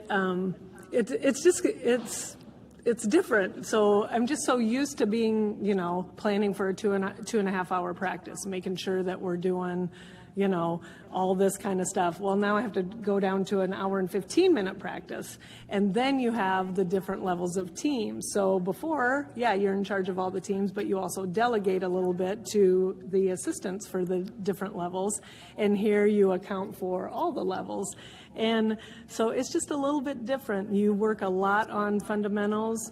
But I'm really lucky with this group. This group has played together a lot and has worked well together, and so we have kind of moved them along into some more difficult things, some more advanced things we could with the A group, and so it's been really fun. Now, I know it probably just kind of like basketball in that, like if the 7th grade maybe goes to South O'Brien, you host South O'Brien here. Is that kind of the way you do things? Yeah, that's how it is here too. So 7th and 8th grade volleyball, we practice early, late, just like they do for basketball, and then we play the same teams, only one will be home and one will be away. And then you have just the different teams, so you have an A and a B and a C team. And understand both the 7th and 8th grade having some success here this fall. Yeah, we're having a great year so far. We've had 3 matches, and we're undefeated in all of our levels, both 7th and 8th grade teams. So, I mean, that's a tribute to the varsity coaches and the parents who have spent lots of hours with these girls and taken them to camps and offered camps and played AAU, and there's a lot of times that they work really hard with these girls that, we get the junior high, games and matches and all of that, but they've done a ton of work up into this that, has helped us out. Now, here we are talking to you on September 24th, so how many more games do you have? Let's see, we've had 3, so we should have 6 more. We have 2 next week, homecoming week, and then we have 2 the following week. We have 2 this week, 2 next week, and then once every week. So I think we end around October 21st or somewhere around there. And you and the 7th grade switch who practices first? Is that the way you do it? Yes, we have early or late practice, and every week we go, either we'll be early, the next week we'll be late. And then on Wednesdays we always split the gym because we have PD, so we usually scrimmage with each other because we have to wait until 3:45 to practice. So we just practice together. Here we are talking about volleyball, so how about next spring? Still middle school track? Yep, still have middle school track, so I'll have the same group for track. And so looking forward to that as well. We had a great time last year. We did have one record-setting relay, the Sprint Med, and we also won Tomahawk. So we have some good runners coming back and hopefully get out and see what we can do. All right. Well, thanks a lot. Things going well for you. Appreciate talking to you today, and good luck the rest of the year. Thanks, John. I miss seeing you all the time. That's the one thing I miss about varsity. I got to talk to you every week. It's great to talk to you. Thank you. Yeah.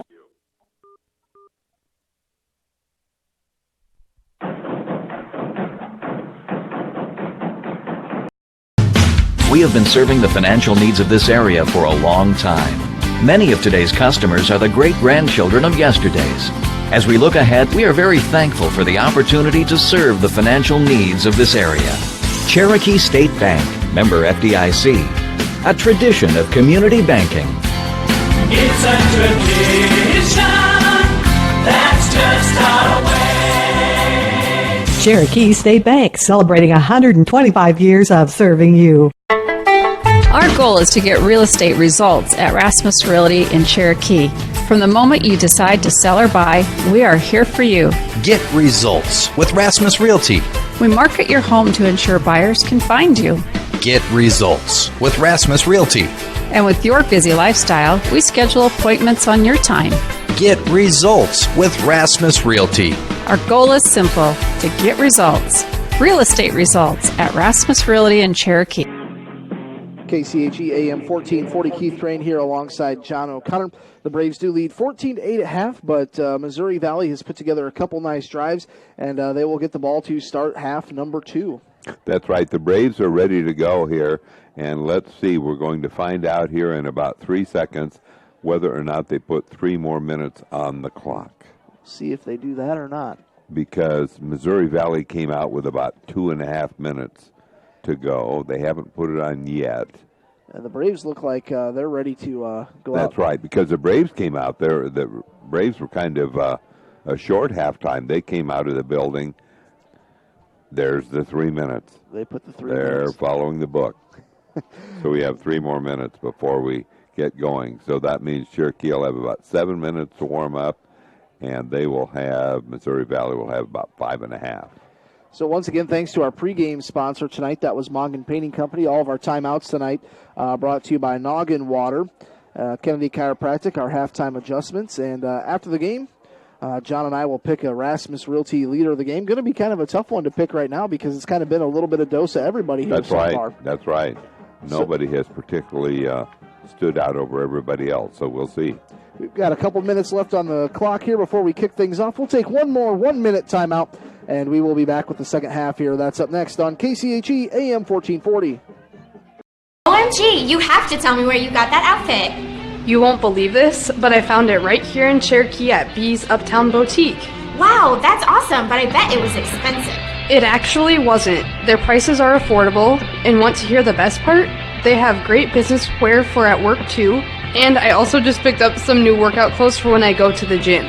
Wow, sounds like I need to head to B's Uptown Boutique. It really is where comfort and fashion come together. RasmussenFord.com. It's as easy as point, click, and browse. Go ahead. Let's take a look at RasmussenFord.com. You'll see our complete inventory of vehicles located at both Cherokee and Storm Lake. We have internet specials. You can schedule a service appointment and even apply for a vehicle purchase, all online at RasmussenFord.com. Don't get me wrong, we would love to see you in person because we always have a cup of coffee, popcorn, and a friendly hello waiting for you. But maybe after hours, you just want to take a little look. So go ahead, RasmussenFord.com. Services, please give them a call today.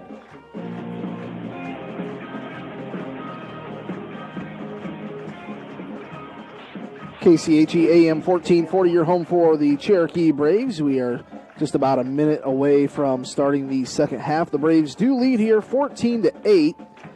They put together a nice one long drive, about an 80-yard drive. Their other touchdown that came about 18, 19 seconds into the game was a 95-yard return by Nick Clark and a 2-yard punch-in by Cale Wood. So the Braves will come out to kick things off. And it's going to be Mason Carver. Mason Carver will do the kicking duties. Back to return this, I believe we have Bartolini and Haynes. We'll see Bartolini on the far side. And that's actually Cole Lang. I think we're okay. As long as Simon says there's no glare, I think we'll be all right. We'll see how it looks here for a little bit. And here's the kickoff. That one is going to be through the back of the end zone. Good. It's through the end zone and not out of bounds. So the Braves will start on defense here. They lead 14-8. 12 minutes on the clock. We are ready for quarter number 3. So Missouri Valley will take over. 1st and 10. Ball at their own 20. Bartolini will line up under center. 3 men in the backfield. Bartolini waiting for the snap. He's going to hand this one off. Quarterback keeper actually around that far side. He's going to maybe pick up about 2 yards. And really, the key here, John, I think is, on first and second down, you have to keep it, third down and about 8. That kind of pushes the hand of the coach to maybe go to the air a little bit. But picked up 4 yards on that one was Bartolini. So we'll get set here. Second down and 6 to go. Ball at their own 24. Bartolini waiting for the snap. He's going to go under center. I formation this time. And this is going to be Haynes up the middle. We've got a flag. I'm guessing maybe somebody jumped. If not, it'll bring up about third down and 2. And just kind of judging by Coach Barker's reaction on this sideline here, I'm assuming this is going to be on Missouri Valley. I think a false start, so that'll push him back 5 yards. Illegal shift. So that makes it second down and 11.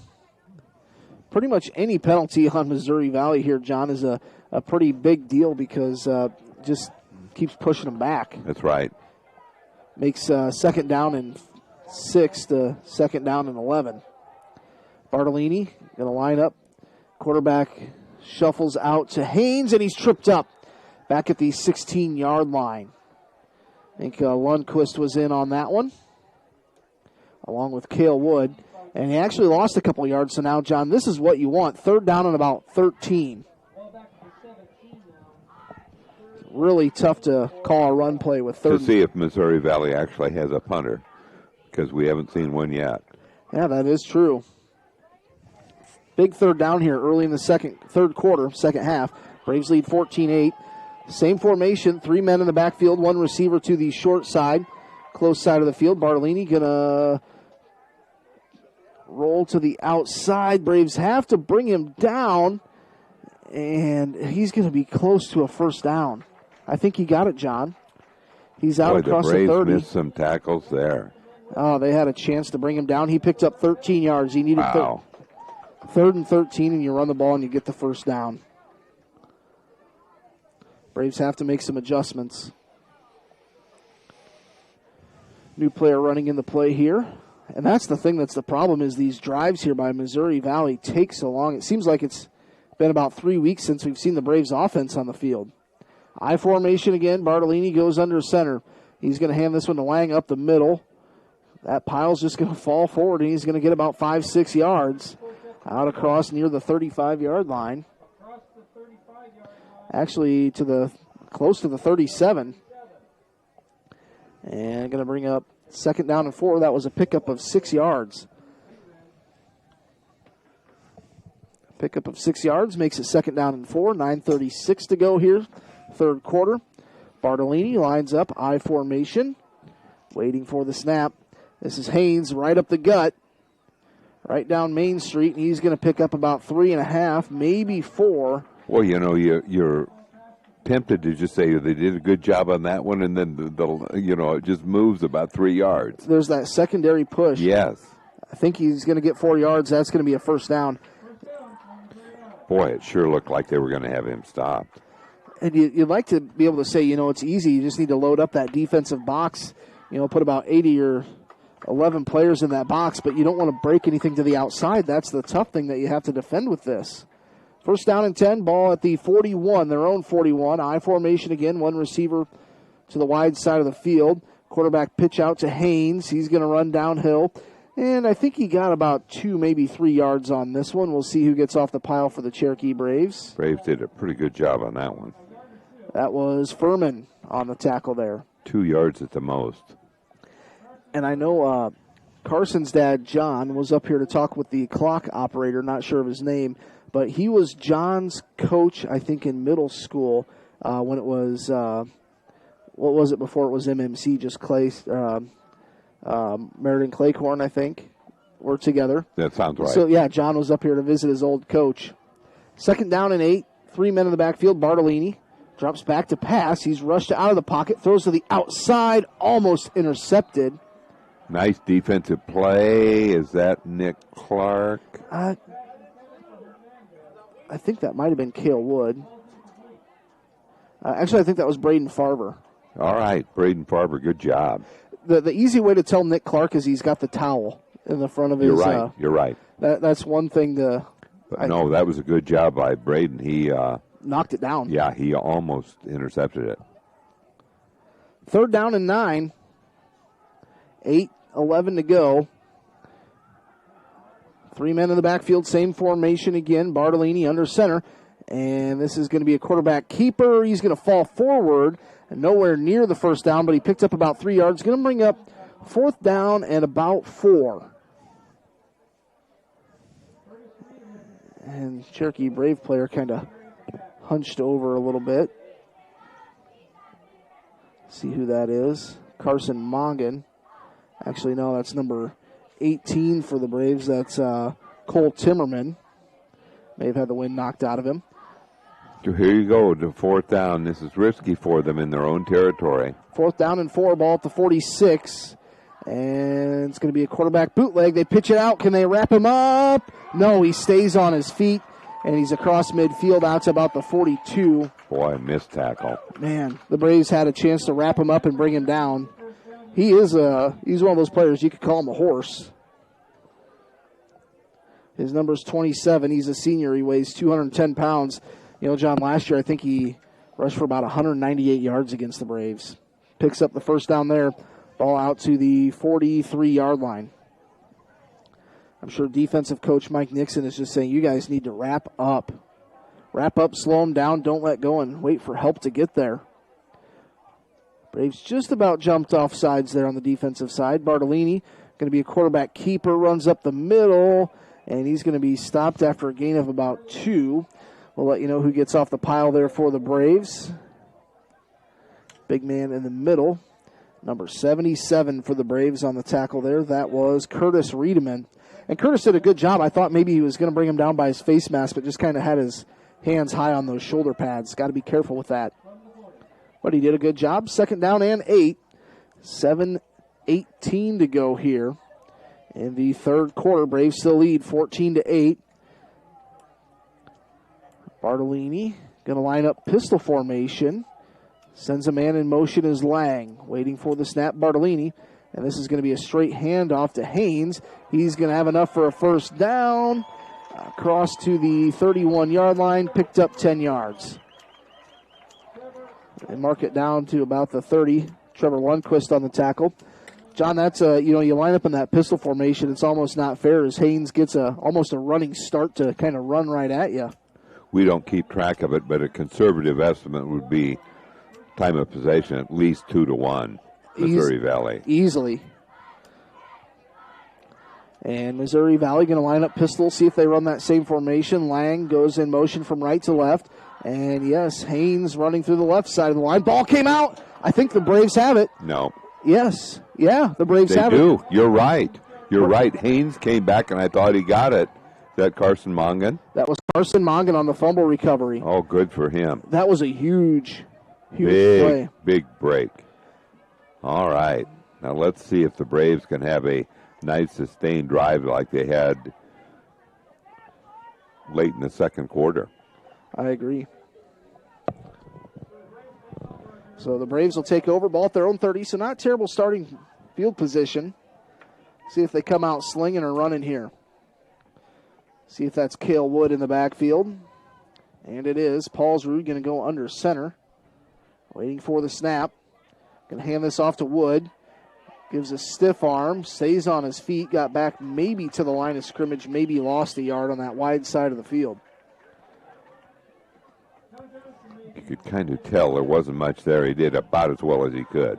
Got right back to the line of scrimmage. Ball right at the 30-yard line. 6:15 to go here, 3rd quarter. Braves lead 14-8. That was a big fumble recovery by Carson Mongan. That ball came out, and he was right there, and he scooped it up. Caleb McGee also had a strip fumble and a recovery. I think that was early in the 1st quarter. Braves going to line up here. One receiver right, one left under center. And they're going to hand this off to Cale Wood. No, it's play action. He's going down the field and overthrew his receiver at the 40-yard line. He was trying to go down to Carson Mongan. That was a good play action play. He didn't miss by much, and it was a well-thrown ball, but just beyond his fingertips. And that's one thing, John, that we haven't really seen a whole lot because the Braves, really haven't had a whole lot of game opportunities to establish a run game. We haven't seen a whole lot of play action this year. No.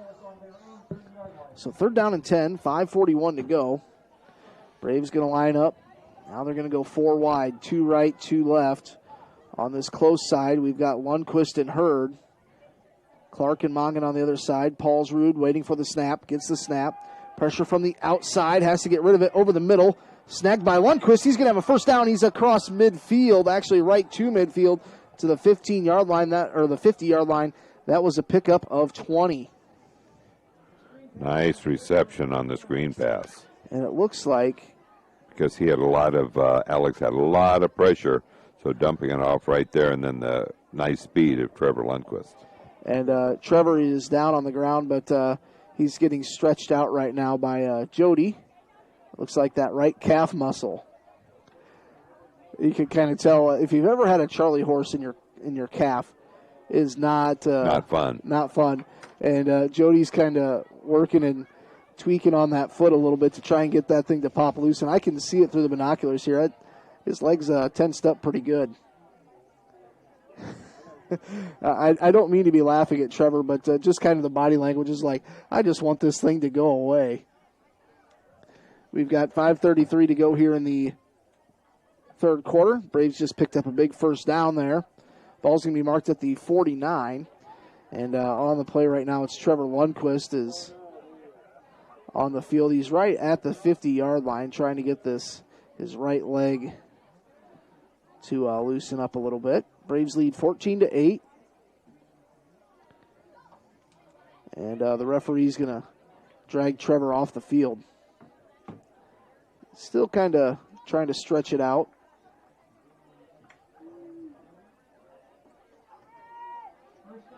He's kind of walking gingerly on it. Jody does good work. She sure does. She'll get Trevor back up in shape in no time.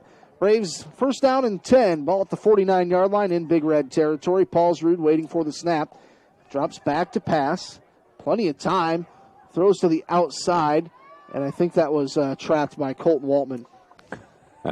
Colton took a couple of steps thinking, you think I can get away with this? But he knew he can't. And he might have even heard the whistle. Yeah, he realized, I'm not going to get this one. No.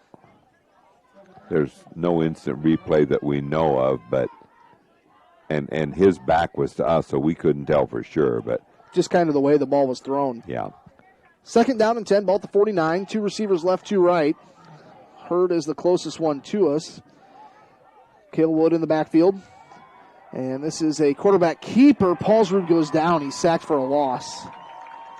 And he's down at their own 46. No, that was Braden Farber. Was that Farber?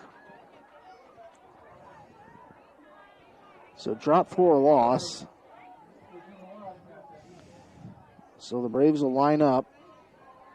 They're in the huddle now. See if I can see Trevor over there. Still working on that leg. So shotgun formation. 2 receivers right, 2 left. Hurd to the top of the field. Farber closest to us, along with Mongan. Nick Clark on that other side in the slot. Paulsrud drops back. He's rushed out of the pocket, has to step up, and he goes down. And the ball came out, and we'll see who recovered this. They're saying he was down. That's a break for Cherokee. Yes, it is. So the punt team will come out. The clock will continue to roll. Good pressure there by Missouri Valley. I know Coach Barker in his pregame said that's one thing they need to do is pressure Alex. 4:20 to play here, third quarter, 14-8 Braves lead.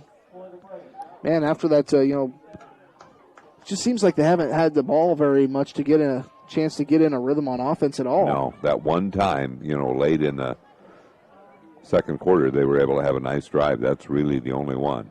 We've got a flag. So in total yardage, it would be Missouri Valley way ahead of Cherokee because that kickoff, doesn't count in the total yardage. Delay a game Yeah, there against goes Cherokee. another 5 yards. See if we can get a good punt here. Mason Carver out to punt.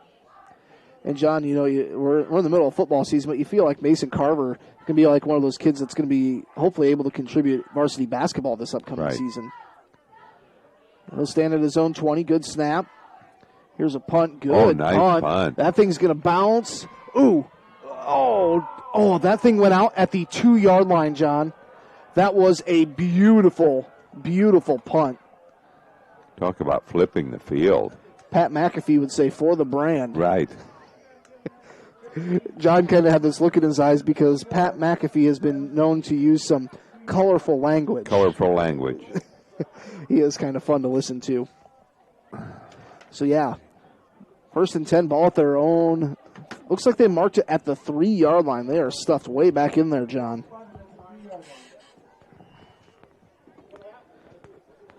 So a beautiful punt there by Carver. Puts them all the way back. Bartolini going to line up under center. Braves finally get their 11th player on the field. This is just going to be a quarterback keeper up the middle. Not much. Well, they finally blow the whistle, and he's going to be out past the 10-yard line to about the 11. I'm not sure how Bartolini got around that big crowd. I don't know either, but he almost got away. He was tackled by the last guy, but I agree with you. I can't believe they didn't blow the whistle. I thought that thing was stopped dead just, right at the line of scrimmage, but he somehow got around the end and picked up 8 yards on that one for Bartolini. Bartolini is going to line up, I formation again, waiting for the snap. Braves showing pressure up the middle. Going with the hard count. They'll hand this one off to Haynes, and he's hit pretty hard at the line of scrimmage, but still pushing forward. He's going to have a first down, and somehow they end up back towards the middle of the field out to the 20. He picked up about 10. So first down, we've got a nice little breeze rolling back in through here now. Nice facilities here in Missouri Valley. So 2 plays, 18 yards, actually 17 yards as they marked it on the 3-yard line off that beautiful punt from Mason Carver. We've got 2:52 to go here, third quarter. Braves got to come up with some defensive stops. All right, Bartolini taking his time. He will now go under center, I formation. And this will be a handoff to Haynes up the middle. And he's going to pick up about 6-7 more yards out across the 25 to the 26-yard line. Braves lead 14-8, 2.5 minutes to go here in the third quarter. I'm going to make a big prediction here. I think the next play they'll hand off to Haynes. I think you would probably be right. He is a workhorse. I'll give you 10-1 odds. All right, Bartolini goes under center, I formation, and they hand it off to Lang this time. I think he got maybe a yard or two, going to bring up third down in about 2 or 3 yards. Oh, I missed on that one. You missed. They're not fooling me, though, who gets it on third down. Third down, and we'll say 3 yards. I still want to say by the end of the game I want to see them punt one time. I think you're right. Yeah, that'd be nice. They haven't punted yet, I don't believe, have they? Not in this game, no. I don't think so. 1:39 to go. Third down and 3. Ball at their own 27. They need to get to the 30 for a first down. Bartolini under center. A lot of linemen in there, and this one's going to be handoff to Lang. This one's going to be close. Let's see where he gets up. He's about the 29. I think they're going to be about a yard short. Yeah, they're a yard short. They won't go for it here, will they? Oh, yes. Nope. Looks like they're bringing in number 14. No, they're going to go for it. Sean Callahan. They would maybe. They're not going to punt all night. They're going to line up I formation, see if they go hard count here. Pushes forward. And 3 yards and a cloud of dust, and he picked up 2 yards for a first down. Man, got to be able to stop those. I can't believe they went for it on their own. Oh, yes. 29. Definitely go for it. They bring back in number 58, Nate Lucas. Nate Lucas, he's a senior, weighs 235. He looks like a big football player. He's on that right side of the offensive line. They like to run his way quite a bit. Bartolini with pistol formation, Lang in motion. This is going to be a quarterback handoff to Haynes up the right side. He's got room. He's out across the 40, the 45, dives to the 50-yard line. That's about a 17-yard pickup for Nick Haynes.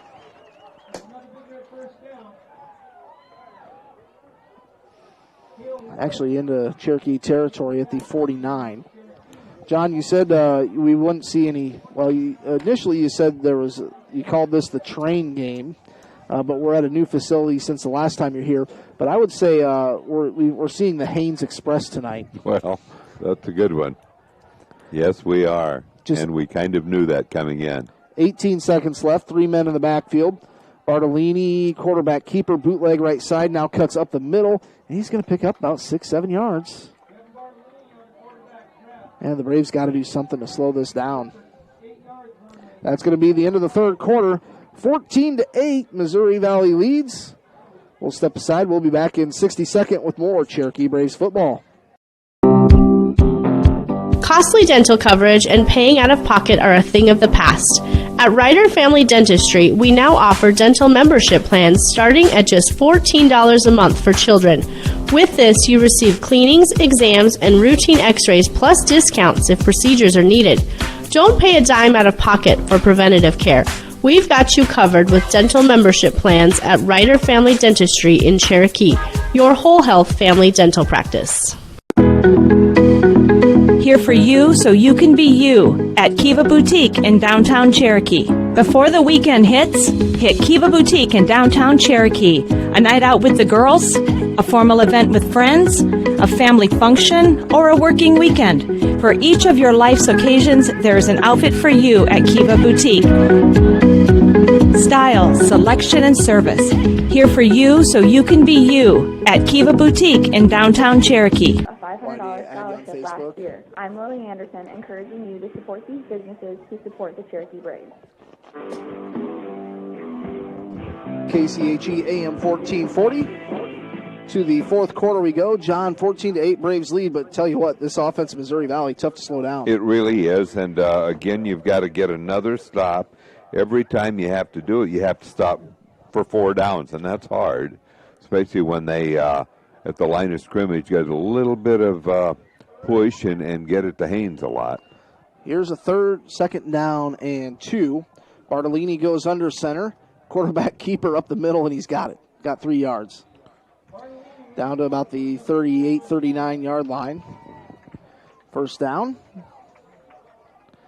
No trickery there, just hike the ball and push straight forward. Got to give a couple birthday shout-outs today. Ben George and Matt Draper celebrating birthdays.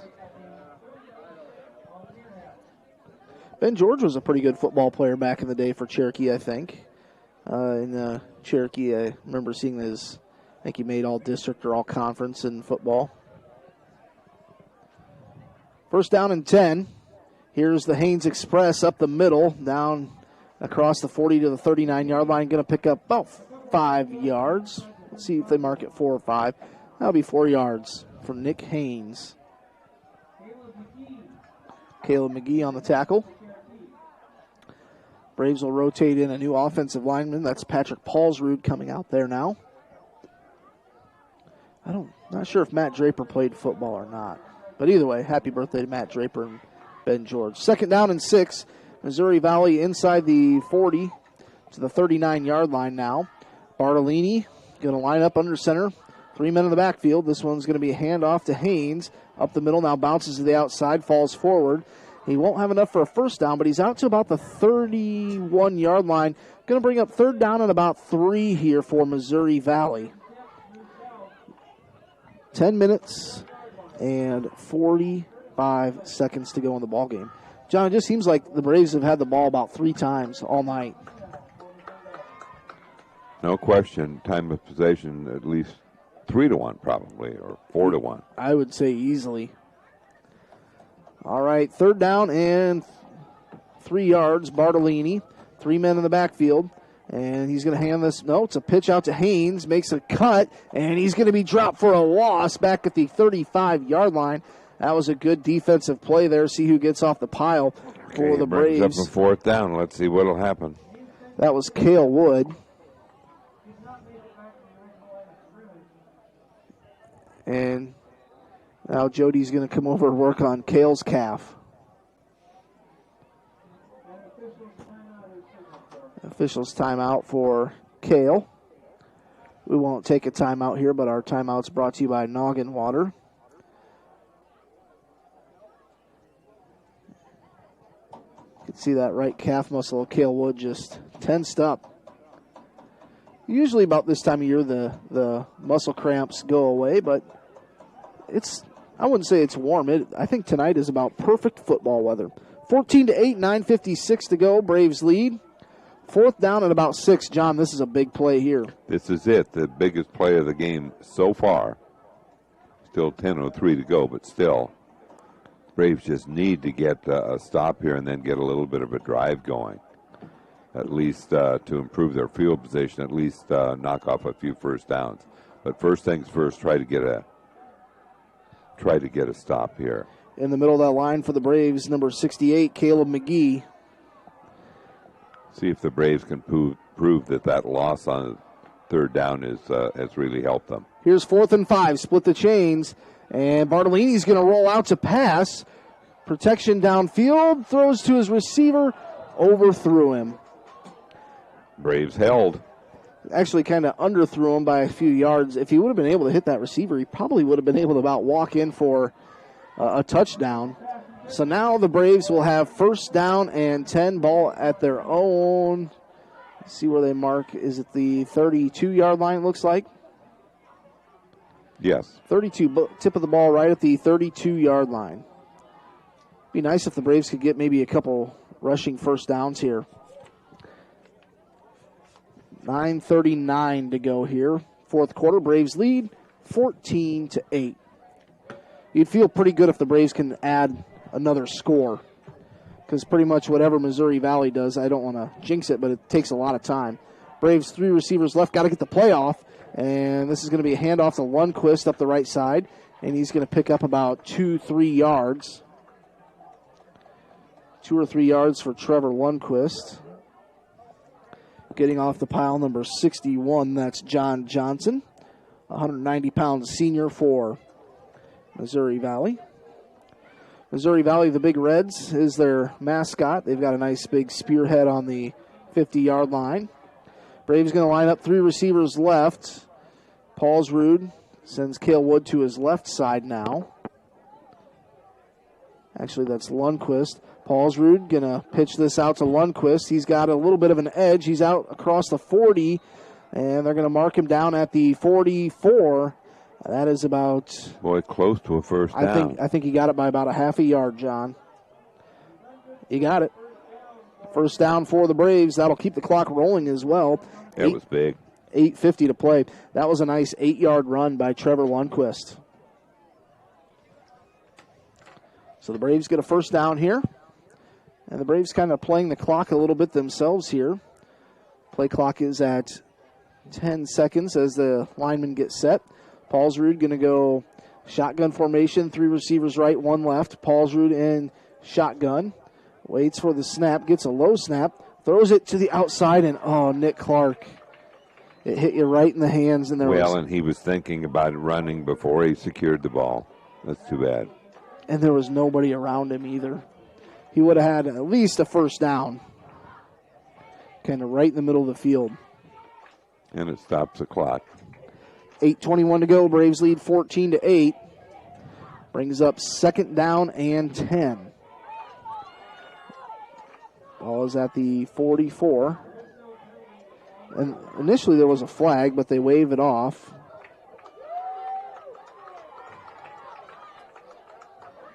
Watching the officials down there. Ball at the 44-yard line. First down or second down and 10 here for the Braves. Paulsrud going to line up. Shotgun, 2 receivers right, 2 left. You've got Farver and Hurd to the close side of us here on the left. Paulsrud gets the snap. Pitches it to Lundquist. Kind of bobbled it. Gets across the 50. He's going to pick up about 6 yards. Went out of bounds, though, so the clock will stop.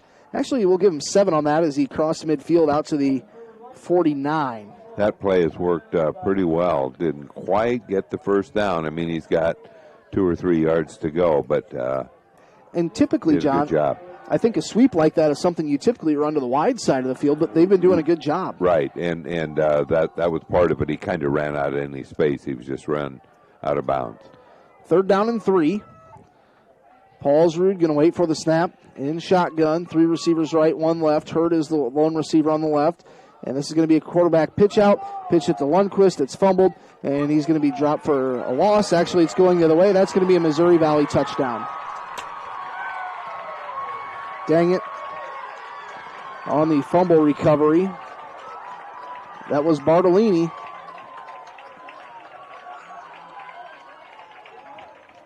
And we're tied up, 14-14. 8:05 to go. It was just kind of I don't know if it was a bad pitch or just a bad hands on Lundquist. You hate to blame either one. But either way, it was picked up and ran the other way for about 45 yards.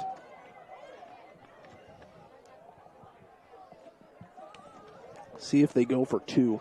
I think they will. 14-14. We're tied up. Bartolini under center. Going to hand this off to Lang. Pushes forward. He's in. He's going to put Missouri Valley on top 16-14. We'll step aside here for a minute. You're listening to Braves football on KCHE AM. Costly dental coverage and paying out of pocket are a thing of the past. At Ryder Family Dentistry, we now offer dental membership plans starting at just $14 a month for children. With this, you receive cleanings, exams, and routine x-rays plus discounts if procedures are needed. Don't pay a dime out of pocket for preventative care.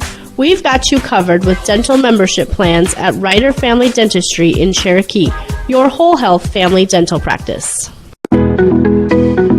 Here for you so you can be you at Kiva Boutique in downtown Cherokee. Before the weekend hits, hit Kiva Boutique in downtown Cherokee. A night out with the girls, a formal event with friends, a family function, or a working weekend. For each of your life's occasions, there is an outfit for you at Kiva Boutique. Style, selection, and service.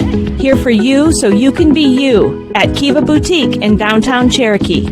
Creative Services, signs and screen printing. Thank you to these and all the sportscasters for their support.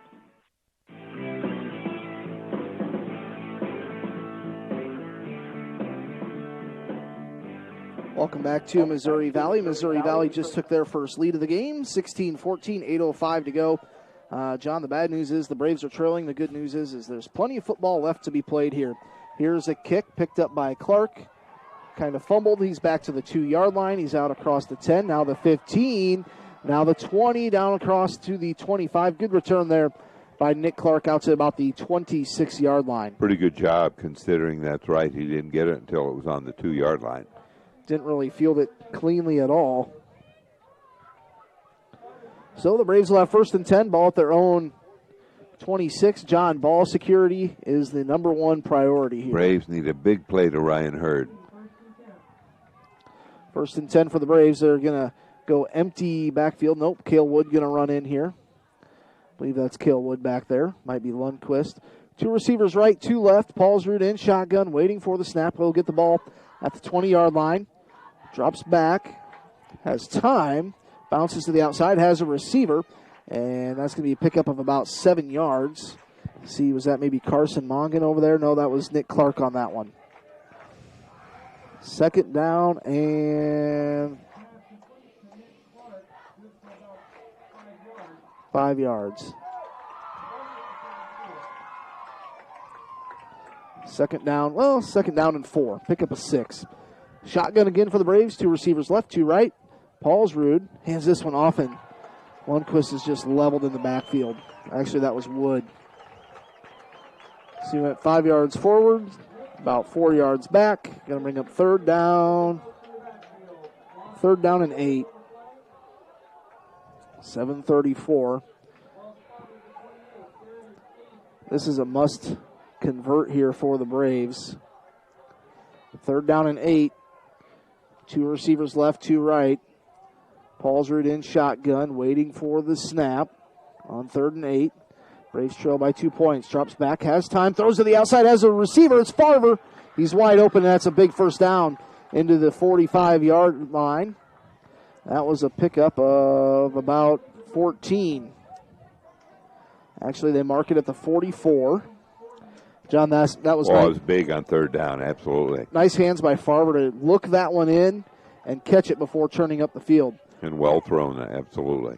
Braves go 2 wide left, 2 wide right. Waiting for the snap. Paulsrud drops back, throws to the outside. That's Ryan Hurd. He's going to be across the 50. Going to pick up about 9 yards out to about the 47. Braves gaining a little momentum here with 6:45 to go in the 4th quarter.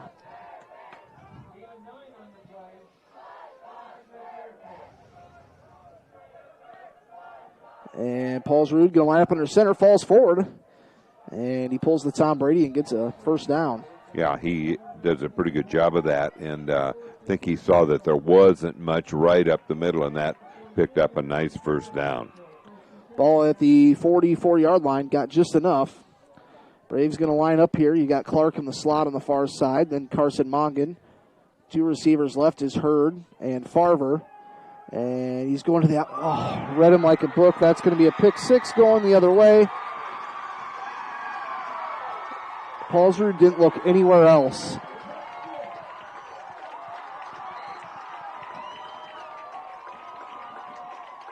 Bartolini with a pick 6. Puts Missouri up 22-14.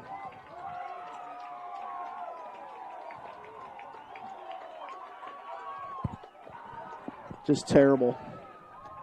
Have to take care of the football. The Braves had a nice drive going, too. All the momentum is back to Missouri Valley now.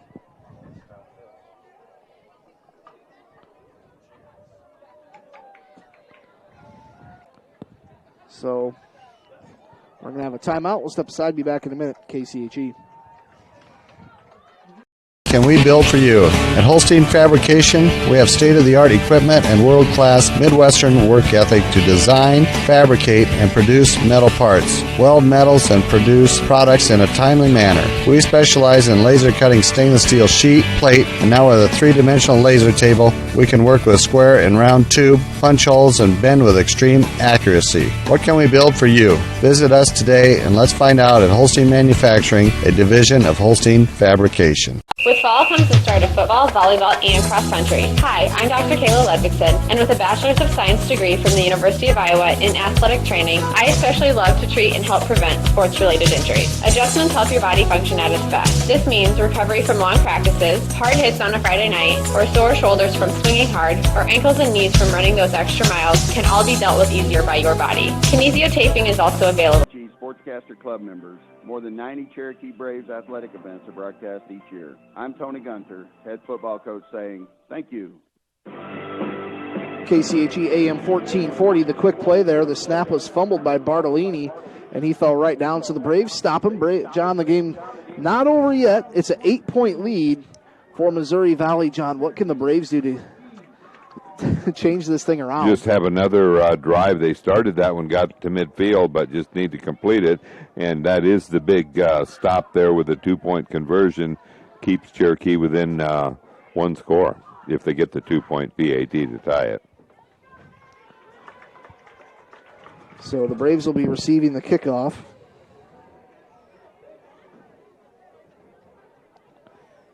Thanks to Adam Morris for update. Alta really does lead Manson 13-11 in the 3rd quarter. South O'Brien up 28-7 in the 3rd quarter. Thank you to Adam for sharing that information. Adam, a great helper at KCHE Sports. So we've got Clark back to receive this, and who is that on the far side? Number 53. And it's picked up. He's out to the 20, out to 25, out to the 30 on the return there. That was Levi Pingle. Usually you don't see a guy wearing the number 53 back to return a kick. Right. That is a little bit unusual. And then again, a few years ago for Altarilli, I think they had a baseball player with the number 68. They did. You're right. You're right about that. And I think it was usually in Major League Baseball, you see spring game in down in Florida, and somebody's 99. You figure he's probably not going to make the team. Although, what is Aaron Judge? I think he's number 99. I think he's 99. So that's an exception. All right. 1st and 10 for the Braves. Ball at their own 30. Paulsrud going to back up. Looks like a pistol formation. And just miscommunication. Lundquist was on the wrong side. Paulsrud went to hand the ball off, and he's sacked. Loss of about 6 yards. 2nd down and 16. It's important for the Braves to get a score here, John, because I have a feeling, the Braves do have... That's right, because when you give it to them, 1 or 2 first downs without throwing a ball, and that eats up about 4 or 5 minutes. It does. The Braves do have all 3 timeouts left. 2nd down and 16, we'll call it. Paulsrud, 3 receivers to his left. Goes to the right. Ryan Hurd down the right side. Oh, good defense. Good defense knocked that ball. I thought Hurd had a chance to catch it. Would have had it about the 40-yard line in Big Red territory. 22-14. And Hurd had a good look at that one, but good defense by Missouri Valley on that one, getting a hand to knock it out of the reception zone.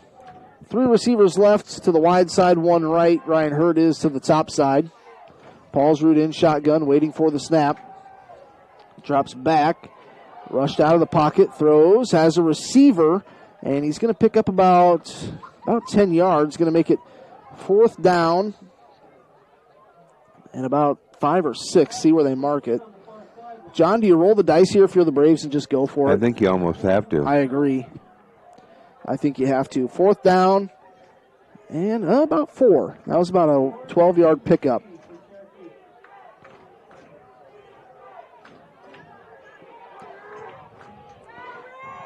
Fourth down and 3. Paulsrud in the backfield. Quarterback waiting for the snap. Going to be a quarterback rollout. He's got to throw across his body. Incomplete pass. Turnover on downs. Missouri Valley will take over.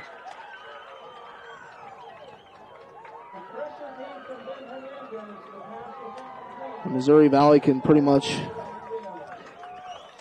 punch in another touchdown and tell us to go home. What would you say? It's a conspiracy? What's that? About 90% of the game has been played down here for me, and that's the blind side. Blind side. We have a nice, very nice press box here, but on my side, I get the 50-yard line on down, have to lean and go behind. 1st and 10 for Missouri Valley. Ball at the 38. Absolutely have to stop them here. They're going to go with the 3 and out. It has to be a 3 and out. They're just going to keep pushing forward. It's not going to be a 3 and out because that was Haynes for about... That was Lang. Lang for about 13. The fullback puts it inside the 30-yard line. Actually, they mark it right at the 25. 5 minutes to play. 22-14. Missouri Valley is going to milk this clock as much as they can. Well, they actually break their huddle. 24 seconds on the clock. Might go with a hard count here. Actually, yeah, Bartolini just going to stand there now. Coach says, snap the ball. Quarterback keeper, nothing there. Tries to bounce to the right side. Spins, falls forward, picks up about 4. Bartolini behind that offensive line. The whole pile down to the 2nd down and about 6 after the quarterback keeper for 4. 22-14. Missouri Valley leads. They have the ball at the 21-yard line in Brave territory. John, I would bet they average about 5 or 6 yards a carry. Sure, you're right. Bartolini goes under center. I formation now. Waiting for the snap. Going to hand this one off. No, actually it's Bartolini around the edge. And he's going to be down to the 10-yard line. 15-yard, actually the 10. Yeah, he picked up Picked up about 13 yards there, so that'll be a first down. The clock will continue to run. 11-yard line and a first down for the Big Red.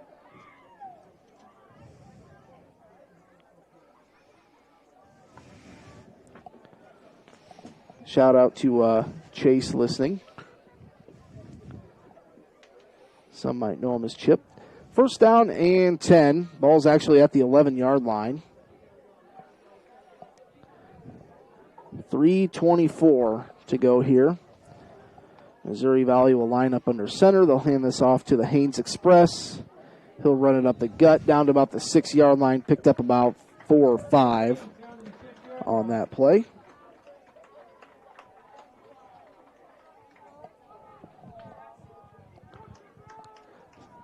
Actually give him 4 on that. Second down and 6.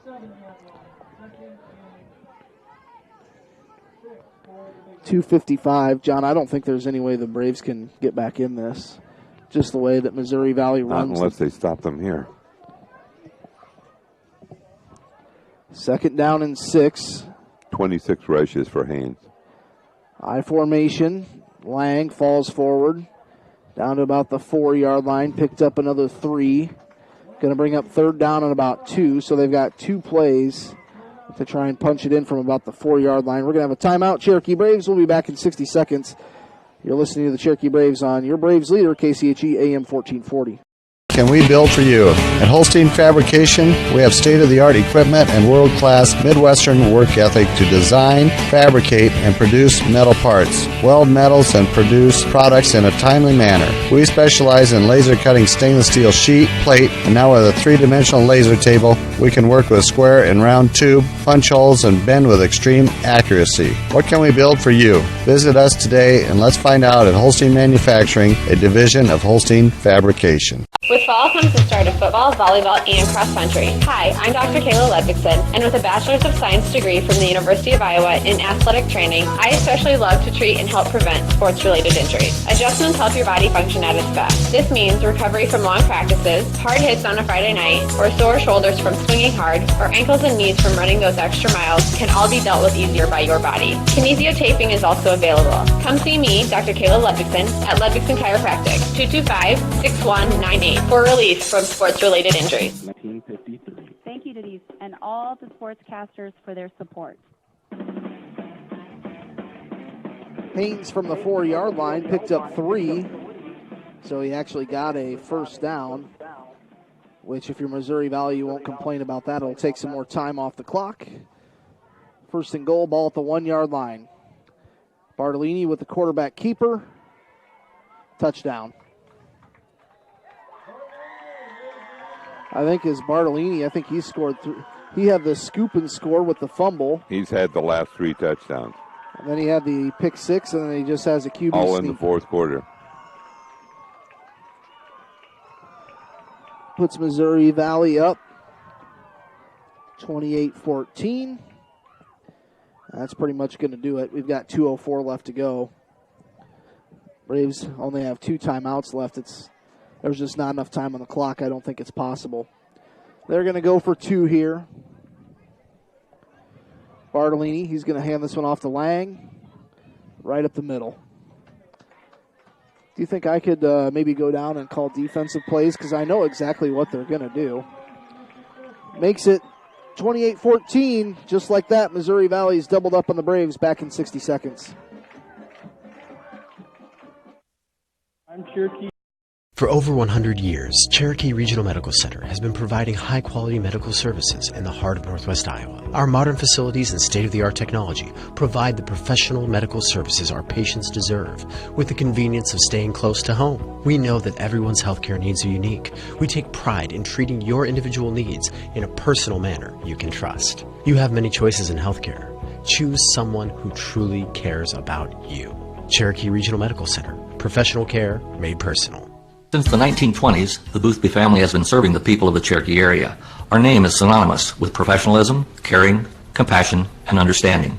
As third-generation funeral directors, Richard and David Boothby pride ourselves in our commitment to the families we serve. We will provide a professional and dignified service for your loved one. Whether it is a traditional service, cremation with a memorial service, or a simple graveside service, we would be honored and privileged to serve your family like it was our own. Contact Richard or David Boothby and set up an appointment and put your mind at ease. The Boothby Funeral Home on East Main in downtown Cherokee. Squib kick up the middle, picked up by the Braves out to about the 40-yard line. I think that was either Ryan Hurd or Braden Farver. Out to the 41, so the Braves are down 28-14, 1:59 to go. Braves are obviously going to try and air it out here. They do have 2 timeouts left. You can't really say it was a big upsetting, victory here for Missouri Valley, but the Braves did look like in complete control that first. He had a 14-0 lead and haven't scored since. That was with 2 minutes to go in the first half. Paulsrud waiting for the snap, shotgun, drops back to pass. Throws outside, and ooh, that was a big hit there. No targeting. I think they were just trying to make a play for the ball. Nick Clark got smushed in between 2 defenders at the 40-yard line. 2nd down and 10, ball at their own 42.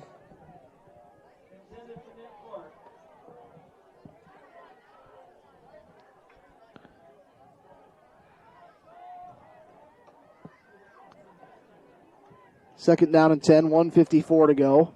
Braves will line up, shotgun. 3 receivers right, 1 left.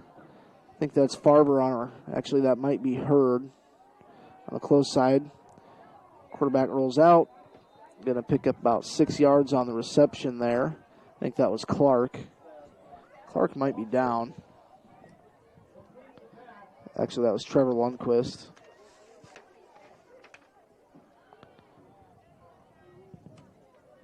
And Lundquist actually just sitting where he went out of bounds, working on that right calf muscle again. And we've got a Missouri Valley player down on the far side. That's that big number 58. He's got a cramp. Big, what's his name? 58. Nate Lucas. Nate Lucas looks like he could just be a college football player. Yes, he does. He's got some size. And Missouri Valley does have some size in their line, and that's what's really caused the Braves a problem. 3rd down and 3 here for the Braves. Ball at their own 49. They need to get to about the other side, the 48, for a first down. 3rd and 3. 2 receivers left, 1 right. Paulsrud out of shotgun, gets the snap. Drops back, rushed out of the pocket. He's going to have to throw across his body. He's actually going to be across the 50, and he's going to be close to a first down. I think he got it. He's out to the 47, so he picked up 5 yards there, Paulsrud. Got the first down and got out of bounds. Can't complain about that too much.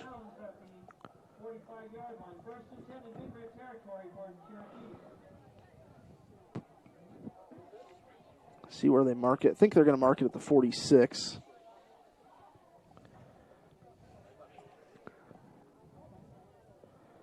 Four receivers to the right side. You got Hurd and Farber. Closest to us, you have Mongan and Waltman. Colton Waltman has had kind of a quiet game. I think that might be about first or second time I've mentioned his name. It's just been hard when the Braves haven't hardly had any time on offense. 1st and 10.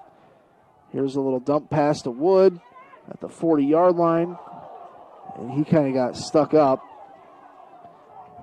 Not near a first down. That was number 7, actually. Kind of an unusual play.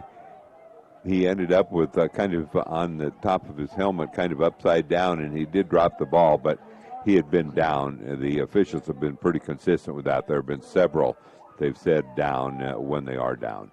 Kind of did a little headstand. Paulsrud now going to move Farber and Waltman to the wide side of the field. Paulsrud in shotgun, gets the snap. He's going to roll to the wide side. Pressure, throws it, It's caught but out of bounds by Farver, so that'll bring up third down. Nice hands over there by Farver, but he was just out of bounds. There's 55 seconds left in the game here.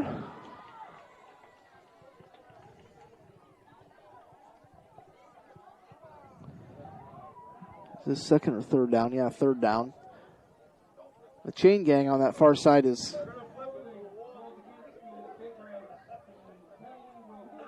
Oh, defensive hold there will give the Braves the first down. I think that's only the third penalty. I think each team has had one. There haven't been a lot of penalties, you're right. The Braves jumped offside on one, and then I think there was an illegal shift on Missouri Valley, now a defensive hold. I think there was that pass interference call, but Ryan Hurd had already caught the ball, so you decline that every time. First down and 10, ball at the 30. Paulsrud out of shotgun. Waiting for the snap. Paulsrud drops back, pump fakes once, throws over the middle. And that little pump fake kind of threw off Farver, and he fell down. John, about the only hope you have here is if the Braves throw a touchdown and get an onside kick.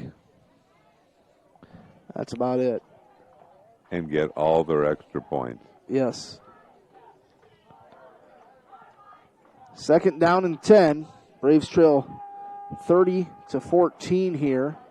Paulsrud throws to the outside, has a receiver, and we've got a flag coming in there. I think the ball was it caught or thrown away?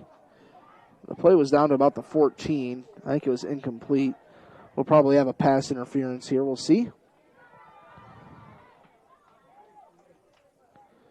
And they're going to mark one off here. Pass interference. Defense. That'll be a first down for the Braves. They mark that at the spot of the foul. Yeah, right at the 15. 45 seconds left.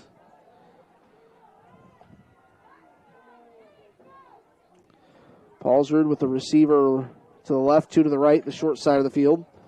Ryan Hurd's on that left wide side. And he's going to run an outside route. They'll throw to the end zone. Almost caught it with one hand. Couldn't quite bring it in.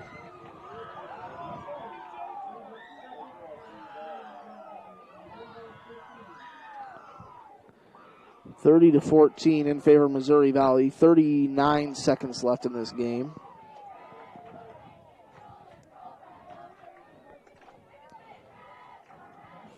Second down and 10, ball at the 15. Let's see, who's that in the backfield? Lundquist. Actually, no. Paulsrud still on his feet, rolling out, throws towards the end zone. Knocked away. Third down and 10. Actually in for the Braves, that's number 32, Daxton Pierce. Nate Lucas coming back out onto the field for Missouri Valley.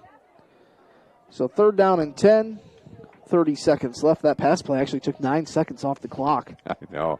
This last drive has been rather long. You see Lucas out there. He's still trying to get that left calf muscle loosened.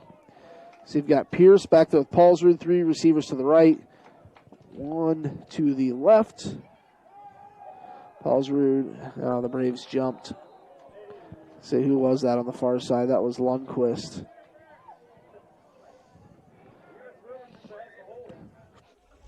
Yeah, I think you're wrong. Huh? You're wrong. I didn't see anything with Cherokee. Oh, Lundquist took off. He was down to the 5-yard line. Well, the penalty is on Missouri Valley. You're going to have to accept that, Keith. Yeah. Third down and 5. Paulsrud out of shotgun. Three receivers right, one left. Drops back, pressure from the outside. They get it out to Pierce, and he just dropped it. Fourth down and 5 coming up.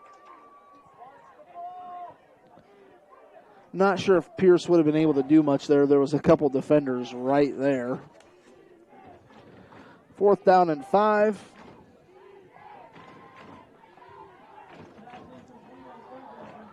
If the Braves don't score here, or at least get a first down, somehow this game is over. Missouri Valley could take 2 knees, and that would do it. Halsrud drops back to pass out of shotgun. Flushed out of the pocket to the right side, throws one up to the end zone. That's it. Missouri You knew when he threw it, it was way too far. Missouri Valley will take over on downs. With 20 seconds left, they will probably take a knee, and that will wrap things up. John, I'm going to put you at the task of choosing our Rasmus Realty leader of the game for the Cherokee Braves. Can we maybe say the fans listening at home? You're really going to put that responsibility on me? We'll go with Nick Clark, that opening kickoff return. That's enough to do it for me. Missouri Valley will line up. 20 seconds left, 30-14. I actually call a quarterback sneak, and he falls forward, picks up a couple yards. Yeah, it should be it. I hope nobody calls a timeout. That's it. All right, 22 points in the fourth quarter for Missouri Valley. Cherokee led at the end of three quarters, 14-8, and Mo Valley wins it by a score of 30-14. Bertinelli with all the touchdowns in the fourth quarter, a 40-yard fumble recovery for a TD, and then the 2-point PAT Cole Lang run. And that made it 16-14. Then Bertinelli, a 45-yard pick six. PAT was no good. And Bertinelli, a 1-yard quarterback sneak for the score. And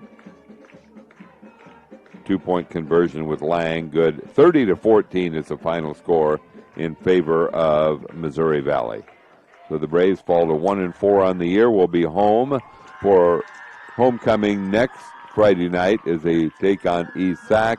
They'll also be home the week after that with Maple Valley Anthony Charter Oak Ute coming to town. So, again, big thank you to everybody, all of our sportscaster sponsors, and final score again 30-14 in favor of Missouri Valley. Cherokee led 14-0 with 2 minutes to go in the first half. Gave up a touchdown that provided some momentum. No one scored in the third quarter. Cherokee got some good defensive stops, but then Missouri Valley took over completely in the fourth quarter to win it by a score of 30-14. So, for Keith Crane, I'm John O'Connor. Thanks for listening. Again, keep in mind tomorrow morning, be listening for the sports scores and also the Coach's Corner program coming your way. That'll be coming your way at 8:05 tomorrow. So, again, thanks a lot, and we'll send it back for music.